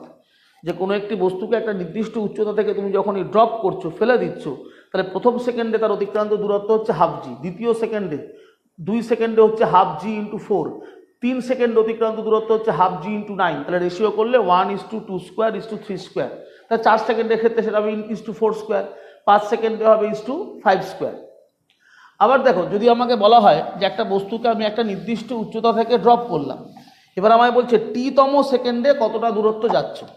তাহলে টি তম সেকেন্ডে অতিক্রান্ত দূরত্ব যদি আমরা বার করি দেখো, তাহলে টি তম সেকেন্ড, টিএথ সেকেন্ডে সেটা হবে হাফ জি 2t মাইনাস 1। তাহলে ফার্স্ট সেকেন্ডে আমি কত যাচ্ছি? ফার্স্ট সেকেন্ডে দেখো দূরত্ব হচ্ছে তাহলে হাফ জি 2 ইন্টু 1 মাইনাস 1, তার মানে কত হচ্ছে? হাফ জি ফার্স্ট সেকেন্ডে। তাহলে সেকেন্ডে অতিক্রান্ত দূরত্ব এইচ সেকেন্ড, তাহলে সেটা হচ্ছে দেখো হাফ জি 2 ইন্টু 2 মাইনাস 1, তাহলে হচ্ছে কত? হাফ জি ইন্টু 3। থার্ড সেকেন্ডে কতটা ডিস্টেন্স যাচ্ছি? তাহলে এইচ থার্ড সেটা হচ্ছে হাফ ইন্টু জি 2 ইন্টু 3 মাইনাস 1, তার মানে 5, হাফ জি ইন্টু 5। তাহলে ফোর্থ সেকেন্ডে কতটা যাচ্ছ? এইচ ফোর্থ, তাহলে হাফ জি 2 ইন্টু 4 মাইনাস 1, তার মানে এটা হয়ে গেল হাফ জি ইন্টু 7। তাহলে দেখো এগুলো যদি অনুপাত করি আমরা তাহলে কি আসছে? ফার্স্ট সেকেন্ডের ডিস্টেন্স ইস টু সেকেন্ডের ডিস্টেন্স ইস টু থার্ড সেকেন্ডের ডিস্টেন্স ইস টু ফোর্থ সেকেন্ডের ডিস্টেন্স করলে দেখো অনুপাত করলে হাফ জি কেটে যাবে, 1:3 ইস টু 5 ইস টু 7। তার মানে সব বিজোড় সংখ্যার অনুপাতে আসছে। তার মানে এরপরটা হবে দেখো 9, তারপরটা হবে 11, তারপরটা হবে 13। তাহলে first second third fourth fifth sixth এরকম তম সেকেন্ড যদি হয়, নির্দিষ্ট second, first second third fourth, এই নির্দিষ্ট সেকেন্ডগুলোতে পরপর যদি আমরা অতিক্রান্ত উচ্চতার অনুপাত করি সেই অনুপাত হচ্ছে 1:3:5:7। আর 1 সেকেন্ড 2 সেকেন্ড 3 সেকেন্ড 4 সেকেন্ড যখন বলছে তখন হচ্ছে বর্গের সমানুপাতিক, মানে 1:2 square is to 3 square into 4 square is to 5 square. সেটা হচ্ছে 1 second 2 second 3 second 4 second 5 second. কিন্তু ফার্স্ট সেকেন্ড থার্ড ফোর্থ এরকম যখন বলছে নির্দিষ্ট করে তখন দেখো বিজোড় সংখ্যার অনুপাত 1:3:5:7। এগুলো হচ্ছে লজ অফ গ্যালিলিও। এগুলো গ্যালিলিও আমাদের এই লগুলো দিয়েছিল ফলিং বডির ক্ষেত্রে, এগুলোকে বলে কল্ড ল অফ গ্যালিলিও। তাহলে এইগুলো একটু আমরা খেয়াল রাখবো, এগুলো আমরা পড়বো যে আমাদের গ্যালিলিওর সূত্রগুলো কি আছে লজ অফ ফলিং বডির ক্ষেত্রে। তা 3টে বেসিক সূত্র আর এগুলো হচ্ছে সেই সূত্রের আউটকাম। এগুলো মনে রাখবে, এগুলো অনেক সময় এমসিকিউতে অঙ্কের মধ্যে দেয় বা নিউমেরিক্যাল করতে গেলেও তোমাদের লাগবে। দেখো এখানে এবার উলম্ব গতি সংক্রান্ত আমরা আরেকটি অঙ্ক দেখি। এটা হচ্ছে কল থেকে জল পড়ার অঙ্ক। ধরো একটা কল আছে, এটা একটা কল, এই কল থেকে ফোঁটা ফোঁটা করে জল পড়ছে, ওয়াটার ড্রপলেট ফল করছে উইথ ইন্টারভ্যাল অফ টাইম টি। অর্থাৎ একটা ফোঁটা পড়ছে, তার টি সেকেন্ড বাদে আরেকটা ফোঁটা, তার টি সেকেন্ড বাদে আরেকটি ফোঁটা, এইভাবে টি সেকেন্ড ইন্টারভ্যালে একটা একটা করে জলের ফোঁটা কলের মুখ থেকে পড়ছে। এবার ধরো একটা সিচুয়েশান ভাবি, ধরো তোমাকে বলছি যে এই কলের মুখ থেকে ফোঁটা ফোঁটা করে জল পড়ছে, একটি ফোঁটা থেকে আরেকটা ফোঁটার টাইমের ব্যবধান টি। এইভাবে এখানে টোটাল 4টে ড্রপ আছে। প্রথম ড্রপটা যখন ভূমি স্পর্শ করছে, when the first drop hit the ground, তখন ফোর্থ ড্রপটা কলের মুখে লেগে আছে। সিচুয়েশানটা এরকম যে প্রথম ড্রপটা যখন মাটিতে স্পর্শ করলো, মানে মাটি টাচ করলো, তখন ফোর্থ ড্রপটা কলের মুখে। তার মানে আরও দুটো ড্রপ আছে, 4টে ড্রপ। ফোর্থ ড্রপটা কলের মুখে, ফার্স্ট ড্রপটা মাটিতে, তাহলে সেকেন্ড বা থার্ড ড্রপটা কোথায় থাকবে? এয়ারে। তাহলে এটা ফার্স্ট ড্রপ গ্রাউন্ড টাচ করলো, এটা সেকেন্ড ড্রপ তার থেকে একটু ওপরে, থার্ড ড্রপ আর একটু ওপরে, আর ফোর্থ ড্রপটা কলের মুখে। এবার আমাকে বলেছে প্রত্যেকটা ড্রপের মধ্যে ইন্টারভ্যাল অফ টাইম টি, অর্থাৎ ফার্স্ট ড্রপ আর সেকেন্ড ড্রপের মধ্যে সময়ের ব্যবধান টি, সেকেন্ড থার্ড ড্রপের মধ্যে সময়ের ব্যবধান টি, থার্ড আর ফোর্থ ড্রপের মধ্যে সময়ের ব্যবধান টি। এবার ধরো তোমাকে বলছে যে ফার্স্ট ড্রপ, সেকেন্ড ড্রপ আর থার্ড ড্রপের ডিস্টেন্স বার করতে হবে কল থেকে। তাহলে কল থেকে যখন দেখো ফার্স্ট ড্রপের ডিস্টেন্স বার করছি, ধরলাম ডিস্টেন্সটা h1, তাহলে এখানে ইউ হচ্ছে 0, ইনিশিয়াল ভেলোসিটি 0, তাহলে h1টা হবে হাফ জি ইন্টু টাইম স্কোয়ার। এই টাইমটা কত ভালো করে দেখো, এই ইন্টারভেলটা টি, এই ইন্টারভেল টি, এই ইন্টারভেল টি, তাহলে কটা টি পাচ্ছি আমি? 3টে, তাহলে টাইমটা হবে 3t, তাহলে হাফ জি 3tর হোল স্কোয়ার ফার্স্ট ড্রপের ডিস্টেন্স। এবার দেখো 3টাকে আমি লিখছি 4 - 1, তাহলে 4 - 1 ইন্টু টি এর হোল স্কোয়ার। ঠিক একই রকম তাহলে সেকেন্ড ড্রপ যখন বার করবো, যে সেকেন্ড ড্রপের ডিস্টেন্স সেটা আমি ধরছি h2, তাহলে সেকেন্ড ড্রপের ক্ষেত্রে দেখো ইন্টারভেল এই একটা টি আবার এই একটা টি, তাহলে কটা হচ্ছে ইন্টারভেলটা? 2t, টোটাল টাইম 2t, তাহলে হলো হাফ জি 2t স্কোয়ার। 2টাকে দেখো কীভাবে লিখছি? 4 - 2। আবার থার্ড ড্রপের ক্ষেত্রে দেখো ইন্টারভেলটা কত আছে? শুধু টি, তাহলে হাফ জি টি স্কোয়ার। এবার টিটাকে কীভাবে লিখছি? 4 - 3 ইন্টু টি এর হোল স্কোয়ার। এইভাবে লিখলাম কেন? এইভাবে লিখলাম দেখো একটা সিমেট্রি আনার জন্য। সিমেট্রি দেখো প্রত্যেকটাতেই কি 4 - 1, 4 - 2, 4 - 3। 4টা কি? Total number of drop. আমার এখানে টোটাল কটা ড্রপ আছে? 4টে। তাহলে প্রথম ড্রপের ক্ষেত্রে কি করছি? 4 - 1, মানে মোট যে ড্রপ সংখ্যা তার থেকে 1 মাইনাস করছি। সেকেন্ড ড্রপের ক্ষেত্রে 4 - 2, থার্ড ড্রপের ক্ষেত্রে 4 - 3। তাহলে এরকম যদি কোনো অঙ্কে আমাকে বলে আমার 10টা ড্রপ আছে, তাহলে প্রথম ড্রপটার ডিস্টেন্স, তাহলে আমি তাহলে 4-এর জায়গায় তখন 10 বসাবো, তাহলে লিখবো হাফ জি 10 - 1 টি এর হোল স্কোয়ার। তাহলে সেকেন্ড ড্রপের জন্য তখন হবে 10 - 2, থার্ড ড্রপের জন্য হবে 10 - 3, যার জন্য আমি এখানে 4 একটা সিমেট্রি আনলাম, যে দেখো 4 থেকে সব কটাকে আমি মাইনাস করছি। তাহলে আমাকে যদি কোথাও বলা হয় যে আমার কাছে n নাম্বার অফ ড্রপ আছে, যে একটা কল থেকে ফোঁটা ফোঁটা জল পড়ছে, ফার্স্ট ড্রপটা গ্রাউন্ডে হিট করলো আর n-তম ড্রপটা কলের মুখে লেগে আছে। ফার্স্ট ড্রপ আছে গ্রাউন্ডে আর n-তম ড্রপ আছে কলের মুখে, তাহলে ফার্স্ট ড্রপের ডিস্টেন্স কত? তখন তাহলে আমি দেখো এখানে 4টে ড্রপ ছিল, আমি ফার্স্ট ড্রপের ক্ষেত্রে কি লিখেছিলাম? 4 - 1।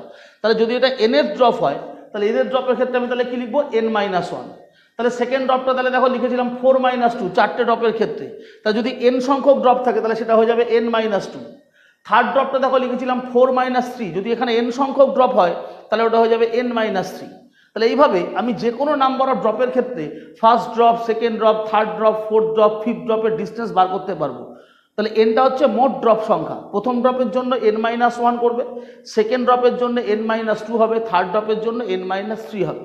তো এটা একটা জেনারেল ফর্মুলা হিসাবে তুমি মেমোরিতে রাখবে। এরকম দেখবে অঙ্ক তুমি MCQ বা এক্সারসাইজে পাবে, যেরকম তোমাকে বিভিন্ন হাইট বার করতে বলবে, তারপর হয়তো তোমাকে বলবে হাইটগুলোর রেশিও বার করতে। তাহলে যদি আমাকে এই হাইটগুলোর রেশিও বার করতে বলে, তাহলে হাইটগুলোর দেখো রেশিও কত চলে আসবে? h1 = h2 = h3 যদি আমরা করি, তাহলে হবে n - 1 এর হোল স্কোয়ার n - 2 এর হোল স্কোয়ার n - 3 এর হোল স্কোয়ার, এই করে চলবে আর কি। এরপরটা তাহলে হবে n - 4, তারপরটা হবে n - 5। এইভাবে আমি পরপর রেশিওগুলো পাবো। তো এরকম একটা কল থেকে ফোঁটা ফোঁটা জল পড়ার অঙ্ক আমাদের দেয়, সেই অঙ্কটা তাহলে এইভাবে তুমি করবে, ঠিক আছে? তাহলে এই হচ্ছে তোমার একমাত্রিক গতির বিভিন্ন বিষয় সম্বন্ধে আমি তোমাদের পড়িয়ে দিলাম। আমাদের চ্যাপ্টারটা শেষ হয়ে গেল। এবার যেটা আমাদের করতে হবে, এই চ্যাপ্টারের কিছু নিউমেরিক্যাল করতে হবে। দেখবে তোমাদের বইয়ের এক্সারসাইজে কিছু নিউমেরিক্যাল আছে, বইয়ের এক্সাম্পলেও কিছু নিউমেরিক্যাল আছে। তো আগে তোমরা চ্যাপ্টারটা পড়ার সময় বইয়ের এক্সাম্পলের অঙ্কগুলো কিভাবে করেছে, কোন ফর্মুলা কিভাবে অ্যাপ্লাই করছে, সেগুলো আগে দেখে নেবে। যদি বইয়ের এক্সাম্পলের কোনো অঙ্ক তোমাদের বুঝতে অসুবিধা হয় তাহলে সেটা আমাকে নেক্সট ক্লাসে বলবে, অঙ্কটা কী ছিল বা কোথায় তোমার অসুবিধা সেটা আমি তোমায় বুঝিয়ে দেবো। আগে তোমাকে এক্সাম্পলের অঙ্কগুলো বুঝতে হবে, কারণ এক্সাম্পলের অঙ্ক যতক্ষণ না তুমি বুঝতে পারবে ততক্ষণ তুমি নিজে এক্সারসাইজের অঙ্ক করতে পারবে না, কারণ শুধু ফর্মুলা জানলেই অঙ্ক করা যায় না। আমাদের আগে এটা বুঝতে হবে একটা অঙ্ক করে যে কোন অঙ্ক করার সময় কোন ফর্মুলা অ্যাপ্লাই হবে, কিভাবে অ্যাপ্লাই হবে, এই বিষয়টাকে আগে বুঝতে হবে যে ফর্মুলাগুলোকে কিভাবে প্রয়োগ করতে হয়। তাই একটা ফর্মুলাকে কিভাবে কোন অঙ্কে প্রয়োগ করতে হয় সেটা বোঝার জন্য তোমাকে আগে এক্সাম্পলের অঙ্কগুলো দেখতে হবে। তোমার বইতে দেখবে এক্সাম্পলের অঙ্ক আছে এবং প্রত্যেকে তোমরা এক্সাম্পলের অঙ্কগুলো দেখবে, দেখে বুঝে নেবে। যদি বুঝতে পারো তাহলে সেটা না দেখে বাড়িতে করবে, না দেখে করবে, আর বুঝতে না পারলে সেটা আমাকে নেক্সট ক্লাসে জিজ্ঞাসা করবে যে কোনটা বুঝতে পারলাম না, সেই অঙ্কটা আমি বুঝিয়ে দেবো। এবার আমি তোমাকে এখানে আজকে একটু কয়েকটি অঙ্ক দেখিয়ে দিচ্ছি যে অঙ্কগুলো কিভাবে করতে হয় বা কোন ফর্মুলাটা কোন অঙ্কের ক্ষেত্রে প্রযোজ্য সেটা কিভাবে আমরা বুঝবো। যেমন ধরো একটা গ্রাফের অঙ্ক দেখি, ধরো তোমাকে একটা এরকম অঙ্ক দিতে পারে পরীক্ষায় যে তোমাকে ধরো তোমাকে একটা অঙ্ক এরকম দিল গ্রাফ, এঁকে বলছে দেখো এরকম একটা অঙ্ক দিচ্ছে, বলছে এটা ভেলোসিটি ভার্সেস টাইমের একটা গ্রাফ দিয়ে বলছে এটা এ বস্তুর জন্য, এটা বি বস্তুর জন্য।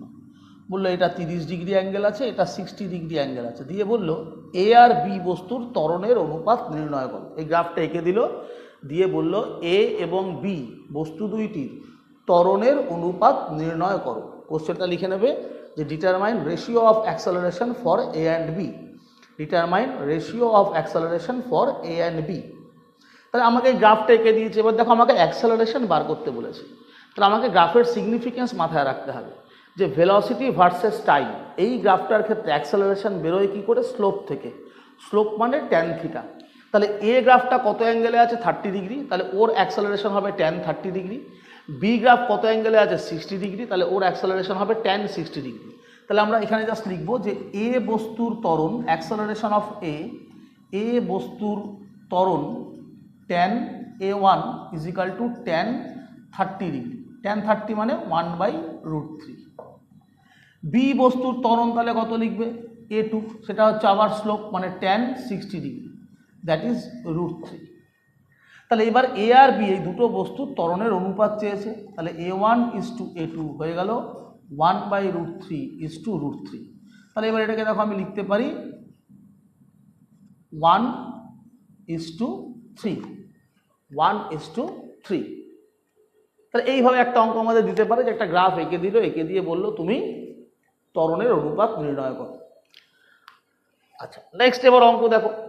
নেক্সট অঙ্ক একটা ধরো তোমায় বললো তুমি লেখো অঙ্কটা, আমি বলছি প্রশ্নটা আগে লেখো। বলছে দেখো যে তোমায় ধরো বললো যে একটি বস্তু, বলছে দেখো একটি বস্তু এ সমতরণে টি সময়ে এক্স দূরত্ব অতিক্রম করলো।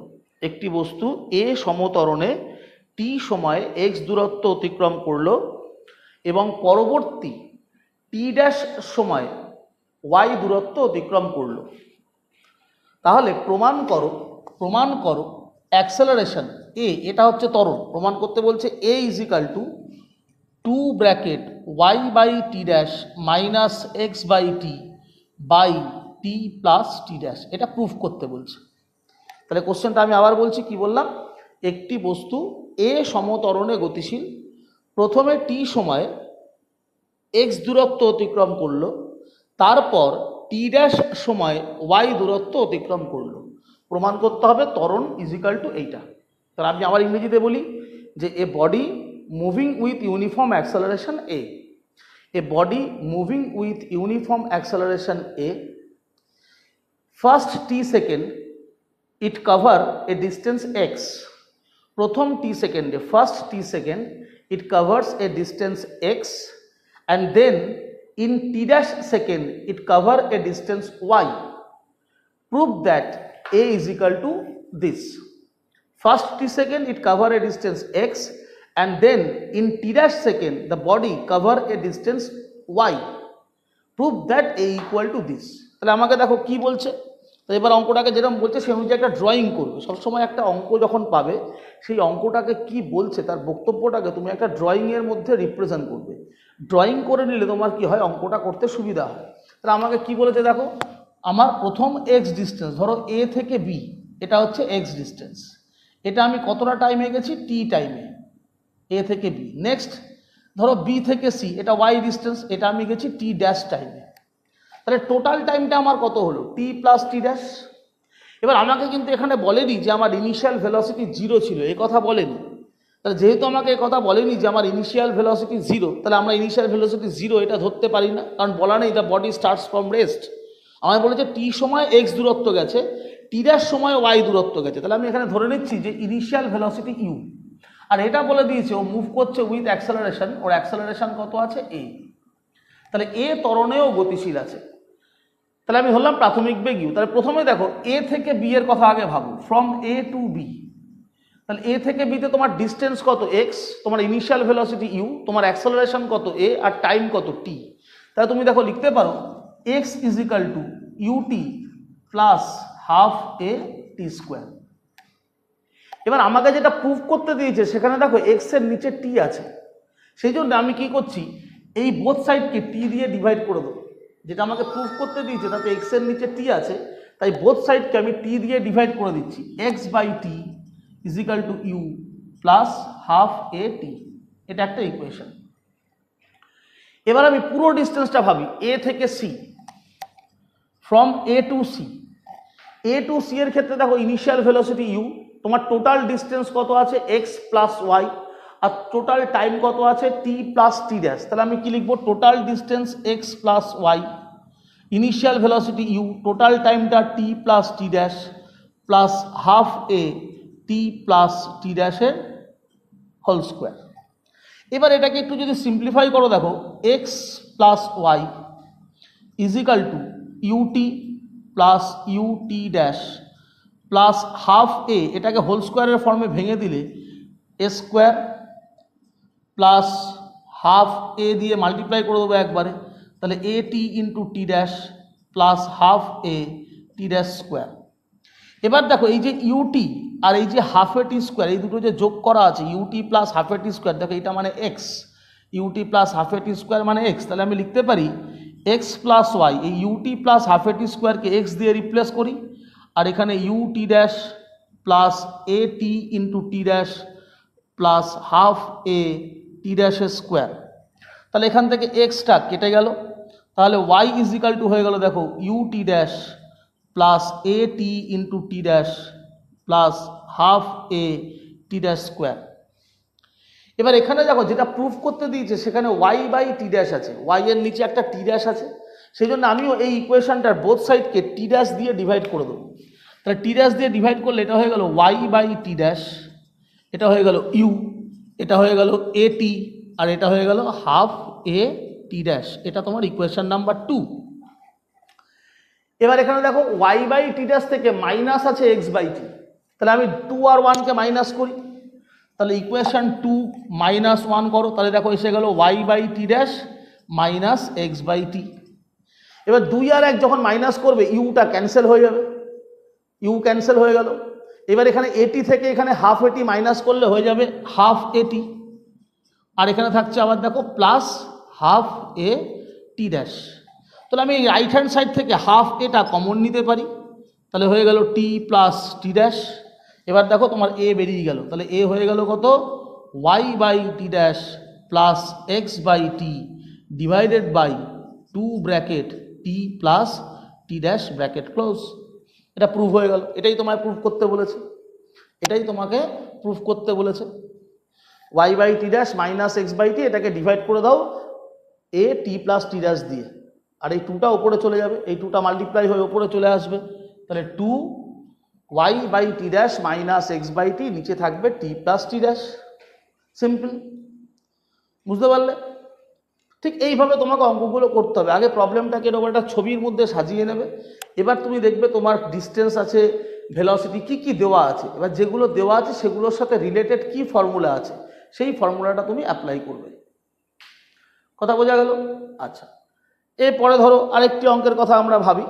নেক্সট আরেকটা অঙ্ক দেখো, ধরো এবার তোমায় বলছে এরকম যে একটা বস্তু একটি স্টেশন থেকে যাত্রা শুরু করলো, ধরো বলছে একটা ট্রেন একটা স্টেশন থেকে যাত্রা শুরু করলো। যাত্রা শুরু করলো কিভাবে, না স্থির অবস্থায়। একটি ট্রেন একটি স্টেশন থেকে স্থির অবস্থায় যাত্রা শুরু করলো। শুরু করে বলছে প্রথমে কিছুক্ষণ ট্রেনটা সমতরণ আলফা, সমতরণটা কত না আলফা, আলফা চিহ্ন জানো তো, এটা হচ্ছে আলফা আর এটা হচ্ছে বিটা। তাহলে বলছে একটি ট্রেন স্থিরাবস্থা থেকে যাত্রা শুরু করলো, প্রথমে কিছুক্ষণ সমতরণ আলফা নিয়ে গতিশীল, তারপর সমমন্দন বিটা নিয়ে গতিশীল হলো এবং পুনরায় স্থির অবস্থায় এলো। তাহলে a train starts from rest, first it move with acceleration alpha and then it moves with retardation beta and comes to rest after time t, এবং t সময় পর স্থির অবস্থায় এলো। এবার তোমায় বলছে find maximum velocity of the train, ট্রেনটার সর্বোচ্চ বেগ নির্ণয় করো। তোমায় বলছে ট্রেনটার অতিক্রান্ত দূরত্ব নির্ণয় করো বা ট্রেনটার অতিক্রান্ত সময় নির্ণয় করো, কতটা সময় সে যাত্রা করলো, মানে টি, ওই টিটা নির্ণয় করতে বলছে। তাহলে কোশ্চেনটা কি, যে একটি ট্রেন একটি স্টেশনে স্থির অবস্থা থেকে যাত্রা শুরু করলো, প্রথমে কিছুক্ষণ সমতরণ আলফা নিয়ে গতিশীল রইল, তারপর সমমন্দন বিটা নিয়ে গতিশীল রইল এবং টি সময় পর থেমে গেল। ট্রেনটির সর্বোচ্চ বেগ এবং অতিক্রান্ত দূরত্ব নির্ণয় করো। তাহলে a train starts from rest, first it move with uniform acceleration alpha and then it moves with uniform retardation beta and comes to rest after time t. Determine maximum velocity of the train and distance covered by the train. তা তোমাকে maximum velocity আর distance বার করতে হবে। তাহলে দেখো এখানে অঙ্কটাকে যদি আমরা আবার এরকম একটা ডায়াগ্রামের মধ্যে সাজাই, তাহলে কি হচ্ছে, ধরো এটা হচ্ছে একটা স্টেশন এ, আমায় বলেছে the train starts from rest, তার মানে আমার ইউর ভ্যালু কত, 0। প্রথমে এবার আমি অ্যাক্সেলারেশন নিয়ে যাচ্ছি, ধরো এ থেকে বি পর্যন্ত আসলাম উইথ অ্যাক্সেলারেশন কত, সেটা আলফা, এবং এইখানে আসলাম, আসার পরে আবার আমি যখন যাচ্ছি বি থেকে সিতে, এটা যাচ্ছি উইথ রিটার্ডেশন, সেটা ধরো বিটা, এবং আমি থেমে গেছি, তার মানে সি পয়েন্টে যখন এসে পৌঁছেছি আমার ভেলোসিটি হচ্ছে 0, এবং আমাকে এই টোটাল টাইম এ থেকে সিতে যেতে বলছে টাইম লেগেছে টি। আমি ধরলাম ফার্স্ট পার্টটা আমি গেছি t1 সময় আর সেকেন্ড পার্টটা গেছি আমি t2 সময়, তার মানে আমি এটা বলতেই পারি যে টোটাল টাইম সেটা হবে t1 প্লাস t2। তাহলে আমি ধরে নিলাম যে অ্যাক্সেলারেশনে যে সময়টা আমি ছিলাম, যেটা এ থেকে বিতে গেছি উইথ অ্যাক্সেলারেশন, সেটা t1 টাইমে, আর বি থেকে সিতে যখন আমি গেছি সেই টাইমটা হচ্ছে t2। তাহলে টোটাল টাইম টি সেটা অবশ্যই t1 প্লাস t2 হবে। এবার দেখো প্রথমে আমার ভেলোসিটি 0 ছিল, কারণ আমাকে কোশ্চেনে বলেছে স্টার্টস ফ্রম রেস্ট, আর তারপরে লাস্টে বলেছে আমি আবার থেমে গেছি মানে আমার ফাইনাল ভেলোসিটি তাহলে কত হয়ে গেল, 0। তাহলে ফাইনাল ভেলোসিটি ভি এর জায়গায় আবার 0 হয়ে গেল। তাহলে এবার দেখো আমি যখন শুরু করলাম 0 ভেলোসিটিতে, আমি যখন অ্যাক্সেলারেশন নিয়ে যাচ্ছি তাহলে আমার ভেলোসিটি কি হচ্ছে, বাড়ছে, আর রিটার্ডেশনে যখন যাচ্ছি তখন আমার ভেলোসিটি আস্তে আস্তে কি হচ্ছে, কমে যাচ্ছে। তার মানে আমি যখন বি পয়েন্টে পৌঁছবো তখন যে ভেলোসিটিটা হলো ধরো ভি, সেটাই হচ্ছে ম্যাক্সিমাম, কারণ যখন অ্যাক্সেলারেশন আছে আমার ভেলোসিটি বাড়ছে, 0 থেকে ভেলোসিটি বাড়তে বিতে ম্যাক্সিমাম। এবার তো রিটার্ডেশনে কি হবে, ভেলোসিটি ধীরে ধীরে কমবে এবং সেটা কত হয়ে গেল, আবার 0। তার মানে বি পয়েন্টে যে ভেলোসিটিটা আমরা পাবো সেটাই হবে আমার ট্রেনের ম্যাক্সিমাম ভেলোসিটি, ওটা আমাকে বার করতে বলেছে টোটাল ডিস্টেন্স। তাহলে এবার আমরা দেখো কাজটা কিভাবে করবো, আমরা পার্ট করতে হয়। প্রথমে আমরা এ থেকে বি এর মধ্যে ভাবি, দেখো ভালো করে, ফ্রম এ টু বি আমি এই ভি এর ইকুয়েশন কি লিখতে পারি, এখানে দেখো অ্যাক্সেলারেশন আছে আলফা, t1টা টাইম, ভেলোসিটি ভি, তাহলে আমি লিখতে পারি v is equal to u plus alpha t1। এবার ইউর ভ্যালুটা 0, তাহলে আমরা এখান থেকে দেখো সুন্দর পেয়ে যাচ্ছি v is equal to alpha t1, তার মানে t1 ইজ ইকাল টু হয়ে গেল v by alpha, t1 equal to হয়ে গেল ভি বাই আলফা। আবার দেখো এ টু বি এর ক্ষেত্রে আমি ডিস্টেন্স কত গেছি যদি আমায় বার করতে হয়, ডিস্টেন্সটা যে এ টু বিতে আমার ডিস্টেন্স কত, এ থেকে বি, ধরো আমি ধরলাম এ থেকে বি এই ডিস্টেন্সটা s1 আর বি থেকে সি এই ডিস্টেন্সটা s2। তাহলে s1টাকে দেখো আমরা কি করতে পারি, এখানে initial velocity 0, final velocity v, initial velocity 0, final velocity v, তাহলে আমি কি লিখতে পারি, আমি লিখতে পারি তাহলে v square equal to u square plus 2 alpha s1। এখানে দেখো ইউটা 0, তাহলে তুমি লিখতে পারো 2 আলফা s1। তাহলে এখান থেকে আমি S1 এর ভ্যালু পাচ্ছি দেখো v square by two alpha, v square by two alpha. আবার আমি এভাবেও ভাবতে পারি দূরত্বটা S1 equal to u t one plus half alpha t one square. তাহলে S1 equal to 0 plus half alpha t one square. তাহলে S1 equal to একটা পেয়ে গেলে দেখো half alpha t one square. S1 এর আরেকটা ইকুয়েশন হয়ে গেল। তাহলে S1 এর আমি দুটো ইকুয়েশন পেলাম, একটা ভেলোসিটির টার্মে v square by two alpha, একটা টাইম দিয়ে একটা half alpha t one square, half alpha t one square. আবার দেখো বি থেকে C, from B to C এ যদি যাও, বি থেকে সিতে দেখো রিটার্ডেশন হচ্ছে, তাহলে বিতে আমার ভেলোসিটি ভি, সিতে গিয়ে ভেলোসিটি কত 0। তাহলে আমরা এখানে দেখো ফাইনাল ভেলোসিটি পাচ্ছি 0, আর ইনিশিয়াল ভেলোসিটি বি এরটা সেটা হচ্ছে ভি। তাহলে 0 ইকুয়াল টু ভি স্কোয়ার, রিটার্ডেশনের জন্য মাইনাস 2 বিটা S2, তুমি S2 ডিস্টেন্স গেছো, তাহলে final velocity 0, initial velocity V square minus 2 beta S2। তাহলে এখান থেকে দেখো আমরা বলতে পারি S2 হচ্ছে ভি স্কোয়ার বাই 2 বিটা। আবার আমরা এভাবেও লিখতে পারি 0 equal to v minus beta t two. এই দেখো আমার final velocity 0, initial velocity v, তাহলে ভি ইকুয়াল টু আমরা করেছি ইউ মাইনাস এটি, ওই ফর্মুলাটা। তাহলে এখানে final velocity 0, initial velocity v, তাহলে ইউর জায়গায় ভি, আর রিটার্ডেশনের জন্য মাইনাস বিটা, আর টাইমটা কত টি টু। তাহলে এখান থেকে দেখো আমরা বলতে পারি t two is equal to v by beta. এবার আমাকে কোশ্চেনে বলে দিয়েছিল টোটাল টাইমটা টি, তাহলে টোটাল টাইম মানে কি লিখেছিলাম দেখো t one plus t two. তাহলে আমরা লিখতে পারি total time t is equal to t one plus t two. এবার টি ওয়ানের জায়গায় দেখো বার করা আছে ভ্যালু ভি বাই আলফা, আর টি টু বার করলাম ভি বাই বিটা। তাহলে এখান থেকে দেখো আমি ভিটাকে যদি কমন নিই তাহলে পাচ্ছি 1 by alpha plus 1 by beta. তাহলে t is equal to v, আমরা এখানে আলফা বিটাকে যদি লসাগু করো তাহলে পাবে উপরে আলফা প্লাস বিটা। তাহলে ভি এর ফর্মুলা এসে গেল দেখো alpha beta into t by alpha plus beta. একটা উত্তর বেরিয়ে গেল যেটা আমাকে বলেছিল ম্যাক্সিমাম ভেলোসিটি। তাহলে আমি পেয়ে গেলাম maximum velocity alpha beta into t by alpha plus beta. ঠিক আছে, এবার আমায় বলেছে টোটাল ডিস্টেন্স বার করতে। তাহলে টোটাল ডিস্টেন্স মানে কি দেখো প্রথমে আমি এ থেকে বিতে কতটা গেছি S1, আর বি থেকে সিতে কত ডিস্টেন্স গেছো S2। তাহলে টোটাল ডিস্টেন্স হচ্ছে S1 প্লাস S2। এবার ওই দুটোকে যোগ করব, টোটাল ডিস্টেন্স পেয়ে যাব। তাহলে দেখো টোটাল ডিস্টেন্স যখন করব আমি,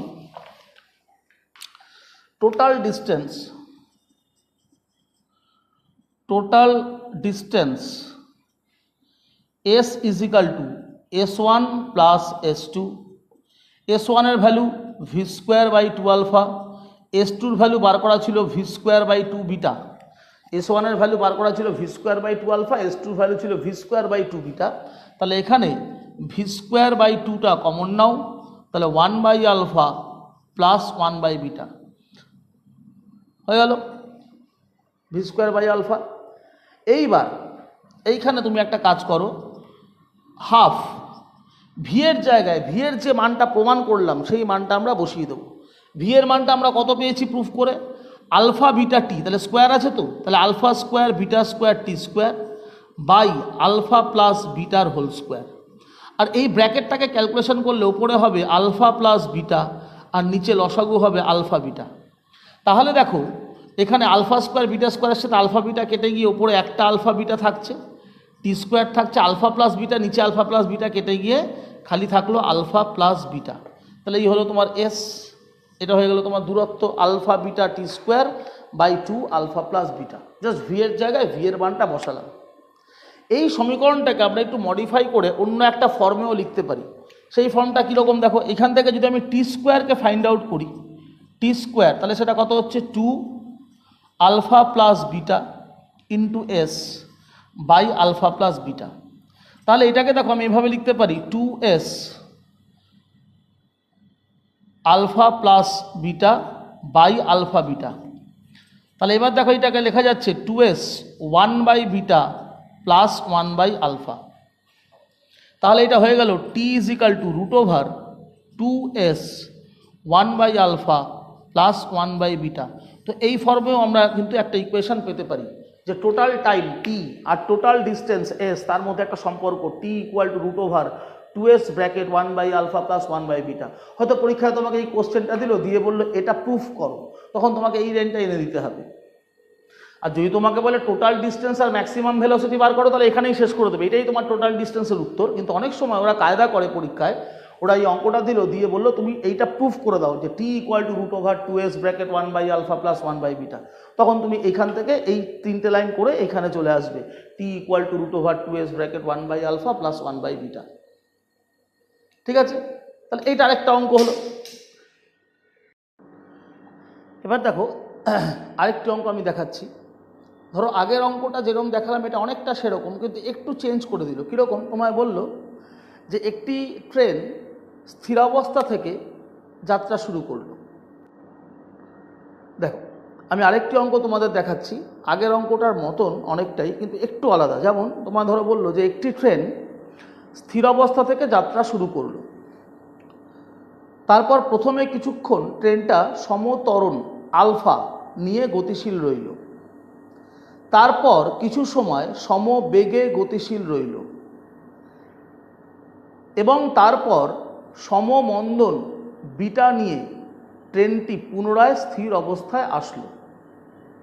তাহলে প্রমাণ করো মোট অতিক্রান্ত সময়। তাহলে বলছে প্রমাণ করো মোট অতিক্রান্ত সময় t is equal to s/v plus v/2 bracket 1/α plus 1/β। তাহলে কি বললাম? একটি ট্রেন স্থির অবস্থা থেকে যাত্রা শুরু করলো, প্রথমে কিছুক্ষণ সমত্বরণ আলফা, আলফাটা হচ্ছে ত্বরণ, তাহলে আলফা ত্বরণে গতিশীল রইল, তারপর ট্রেনটি সমবেগ ভি, ভিটা হচ্ছে সমবেগ, সমবেগ ভি নিয়ে গতিশীল রইল এবং তারপর বিটা মন্দনে পুনরায় স্থির অবস্থায় আসলো। তাহলে প্রমাণ করো মোট সময় t is equal to s/v plus v/2 bracket 1/α plus 1/β। তাহলে কি বলছে কোশ্চেনটা ইংরেজিতে বলি, যে a train starts from rest, it move with uniform acceleration alpha, then it moves with uniform velocity v, and finally it moves with uniform retardation beta and comes to rest after time t. Show that t equal to s/v plus v/2 bracket 1/α plus 1/β. A train starts from rest. First it moves with uniform acceleration alpha, then it moves with uniform velocity v, and finally it moves with uniform retardation beta and comes to rest after time t. Show that বা prove that t equal to s/v plus v/2 bracket 1/α plus 1/β। এটা proof করতে হবে। তাহলে যে বক্তব্যটা আমাকে বলছে আমরা তার একটা ডায়াগ্রাম আগে বানাই। তাহলে আমাকে বলছে কি, একটা ট্রেন ধরো এখান থেকে স্টার্ট করলো, এ থেকে অ্যাট রেস্ট মানে জিরো ইনিশিয়াল ভেলোসিটি, ফার্স্ট এ থেকে ও বিতে যাচ্ছে উইথ অ্যাক্সেলারেশন আলফা, এই ডিস্টেন্সটা ধরো s1 আর টাইম নিল t1। এবারও একটা ভেলোসিটি গেইন করলো v, যেহেতু অ্যাক্সেলারেশনে আছে তাহলে ভেলোসিটি বাড়বে, তাহলে জিরো থেকে ভেলোসিটি v হলো। এবার বলছে then it moves with uniform velocity v, তাহলে এর পরে যখনও যাবে ওর ভেলোসিটি আর বাড়বেও না কমবেও না, কারণ ও ইউনিফর্ম ভেলোসিটিতে আছে। তাহলে এবার ইউনিফর্ম ভেলোসিটি v, বি থেকে সিতে চলে গেল উইথ ইউনিফর্ম ভেলোসিটি v। ধরো এখানে টাইমটা ওর লাগলো t2 আর এই ডিস্টেন্সটা ধরো s2। নেক্সট এবার সি থেকে ডি, এটাও যাচ্ছে কিসে? রিটার্ডেশন। ধরো রিটার্ডেশন কত বলছে আমাকে? বিটা, এবং ডিস্টেন্সটা s3 আর টাইম লাগলো t3 এবং এটা থেমে গেল, থেমে গেল মানে ওর ফাইনাল ভেলোসিটি v ড্যাশ কত হয়ে গেল? 0। তাহলে যে কোশ্চেনটা আমাকে দিয়েছে সেই অনুযায়ী আমি এই ডায়াগ্রামটা পেলাম। এবার প্রত্যেকটা সেগমেন্টের জন্য ইকুয়েশন লেখো। তাহলে প্রথমে আমরা এ টু বি, দেখো এ থেকে বি এর মধ্যে আমরা কি ইকুয়েশন পাচ্ছি? জিরো থেকে ভেলোসিটি ভি হচ্ছে অ্যাক্সেলারেশন আলফা, তাহলে আমরা একটা ইকুয়েশন লিখতে পারি v is equal to alpha t1। ইউটা লিখছি না কারণ ইউর ভেলোসিটি 0। তাহলে এখান থেকে দেখো আমরা বলতে পারি t1 is equal to v by alpha, next আমি ইকুয়েশন কি পেতে পারি, পরের ইকুয়েশনটা ডিস্টেন্স গেছি দেখো S1, আমরা ডিস্টেন্স গেছি S1, তাহলে আমরা বলতে পারি S1 is equal to half alpha T1 square. Next আমরা একটা ইকুয়েশন লিখতে পারি, ভি হচ্ছে ফাইনাল ভেলোসিটি, ইনিশিয়াল ভেলোসিটি 0, তাহলে v square equal to 2 alpha S1, v square equal to 2 alpha S1। তাহলে এখান থেকে আমরা লিখতেই পারি S1 equal to v square by 2 alpha. এই ইকুয়েশনগুলো পেয়ে গেলাম ফার্স্ট পার্টটা থেকে। সেকেন্ড পার্টের জন্য কি ইকুয়েশন হয়, বি টু সিতে কি কি ইকুয়েশন পেতে পারি, বি থেকে সিতে আমি ইউনিফর্ম ভেলোসিটিতে আছি, তাহলে ইউনিফর্ম ভেলোসিটি মানে distance is equal to velocity into time, আর কোনো ইকুয়েশন হয় না। সি থেকে ডি, সি থেকে যখন আমরা ডিতে যাচ্ছি তখন দেখো আমার final velocity V dash, initial velocity v, তাহলে আমরা বলতে পারি V dash square equal to v square minus 2 beta S3। এখানে মাইনাস কারণ এটা রিটার্ডেশনে আছে তার জন্য মাইনাস দিতে হবে, ভি ড্যাশটা তো 0, তাহলে v square minus 2 beta S3। তাহলে এখান থেকে দেখো আমরা সাইড চেঞ্জ করলে পাবো S3 equal to v square by 2 beta, v square by 2 beta হলো। এইবার আরেকটা ইকুয়েশন পেতে পারি, এখানে দেখো এখানে ফাইনাল ভেলোসিটি ভি ড্যাশ, তাহলে লিখতে পারি V dash equal to v minus beta T3, V dash equal to V, V হচ্ছে এখানে ইনিশিয়াল ভেলোসিটি, সিডি পার্টের জন্য ইনিশিয়াল ভেলোসিটি ভি, তাহলে এখানে ভি ড্যাশটা 0, তাহলে তুমি লিখতে পারো T3 equal to v by beta, T3 is equal to v by beta. এবার আমায় বার করতে বলেছি কি টোটাল টাইম, তাহলে এবার লিখি আমরা টোটাল টাইম মানে কি, এই যে তিনটে স্লট, এই তিনটে স্লটের যে টাইম ইন্টারভেল এটাকে অ্যাড করে দাও, তাহলেই তো টোটাল টাইম হবে T1 plus T2 plus T3। এবার দেখো T1 মানে কি ভালো করে দেখবে, T1 মানে দেখো বার করা আছে V বাই আলফা, T2 দেখো এখান থেকে পেয়ে যাব S2 by v, T3 V by beta. এবার আমি ফার্স্টেরটা লাস্টেরটা থেকে ভি কমন নিলে পাচ্ছি 1 by alpha plus 1 by beta, এটা আমি লিখে রাখলাম। এইবার দেখো S2, ভালো করে দেখো টোটাল ডিস্টেন্সটা আমায় বলেছে S, তাহলে টোটাল ডিস্টেন্স S, এটাকে আমরা লিখবো S1 plus S2 plus S3। তাহলে S2কে আমি লিখতে পারি S minus S1 plus S3, এটা হচ্ছে S2 লেখা যাবে। S যদি S1 plus S2 plus S3 হয় তাহলে S2কে আমরা কি লিখবো S minus S1 plus S3। এবার এখানে দেখো যদি আমরা একটু সাজাই একে, তাহলে v bracket 1 by alpha plus 1 by beta plus এটাকে দেখো S by v minus 1 by v S1 plus S3 করে দিলাম।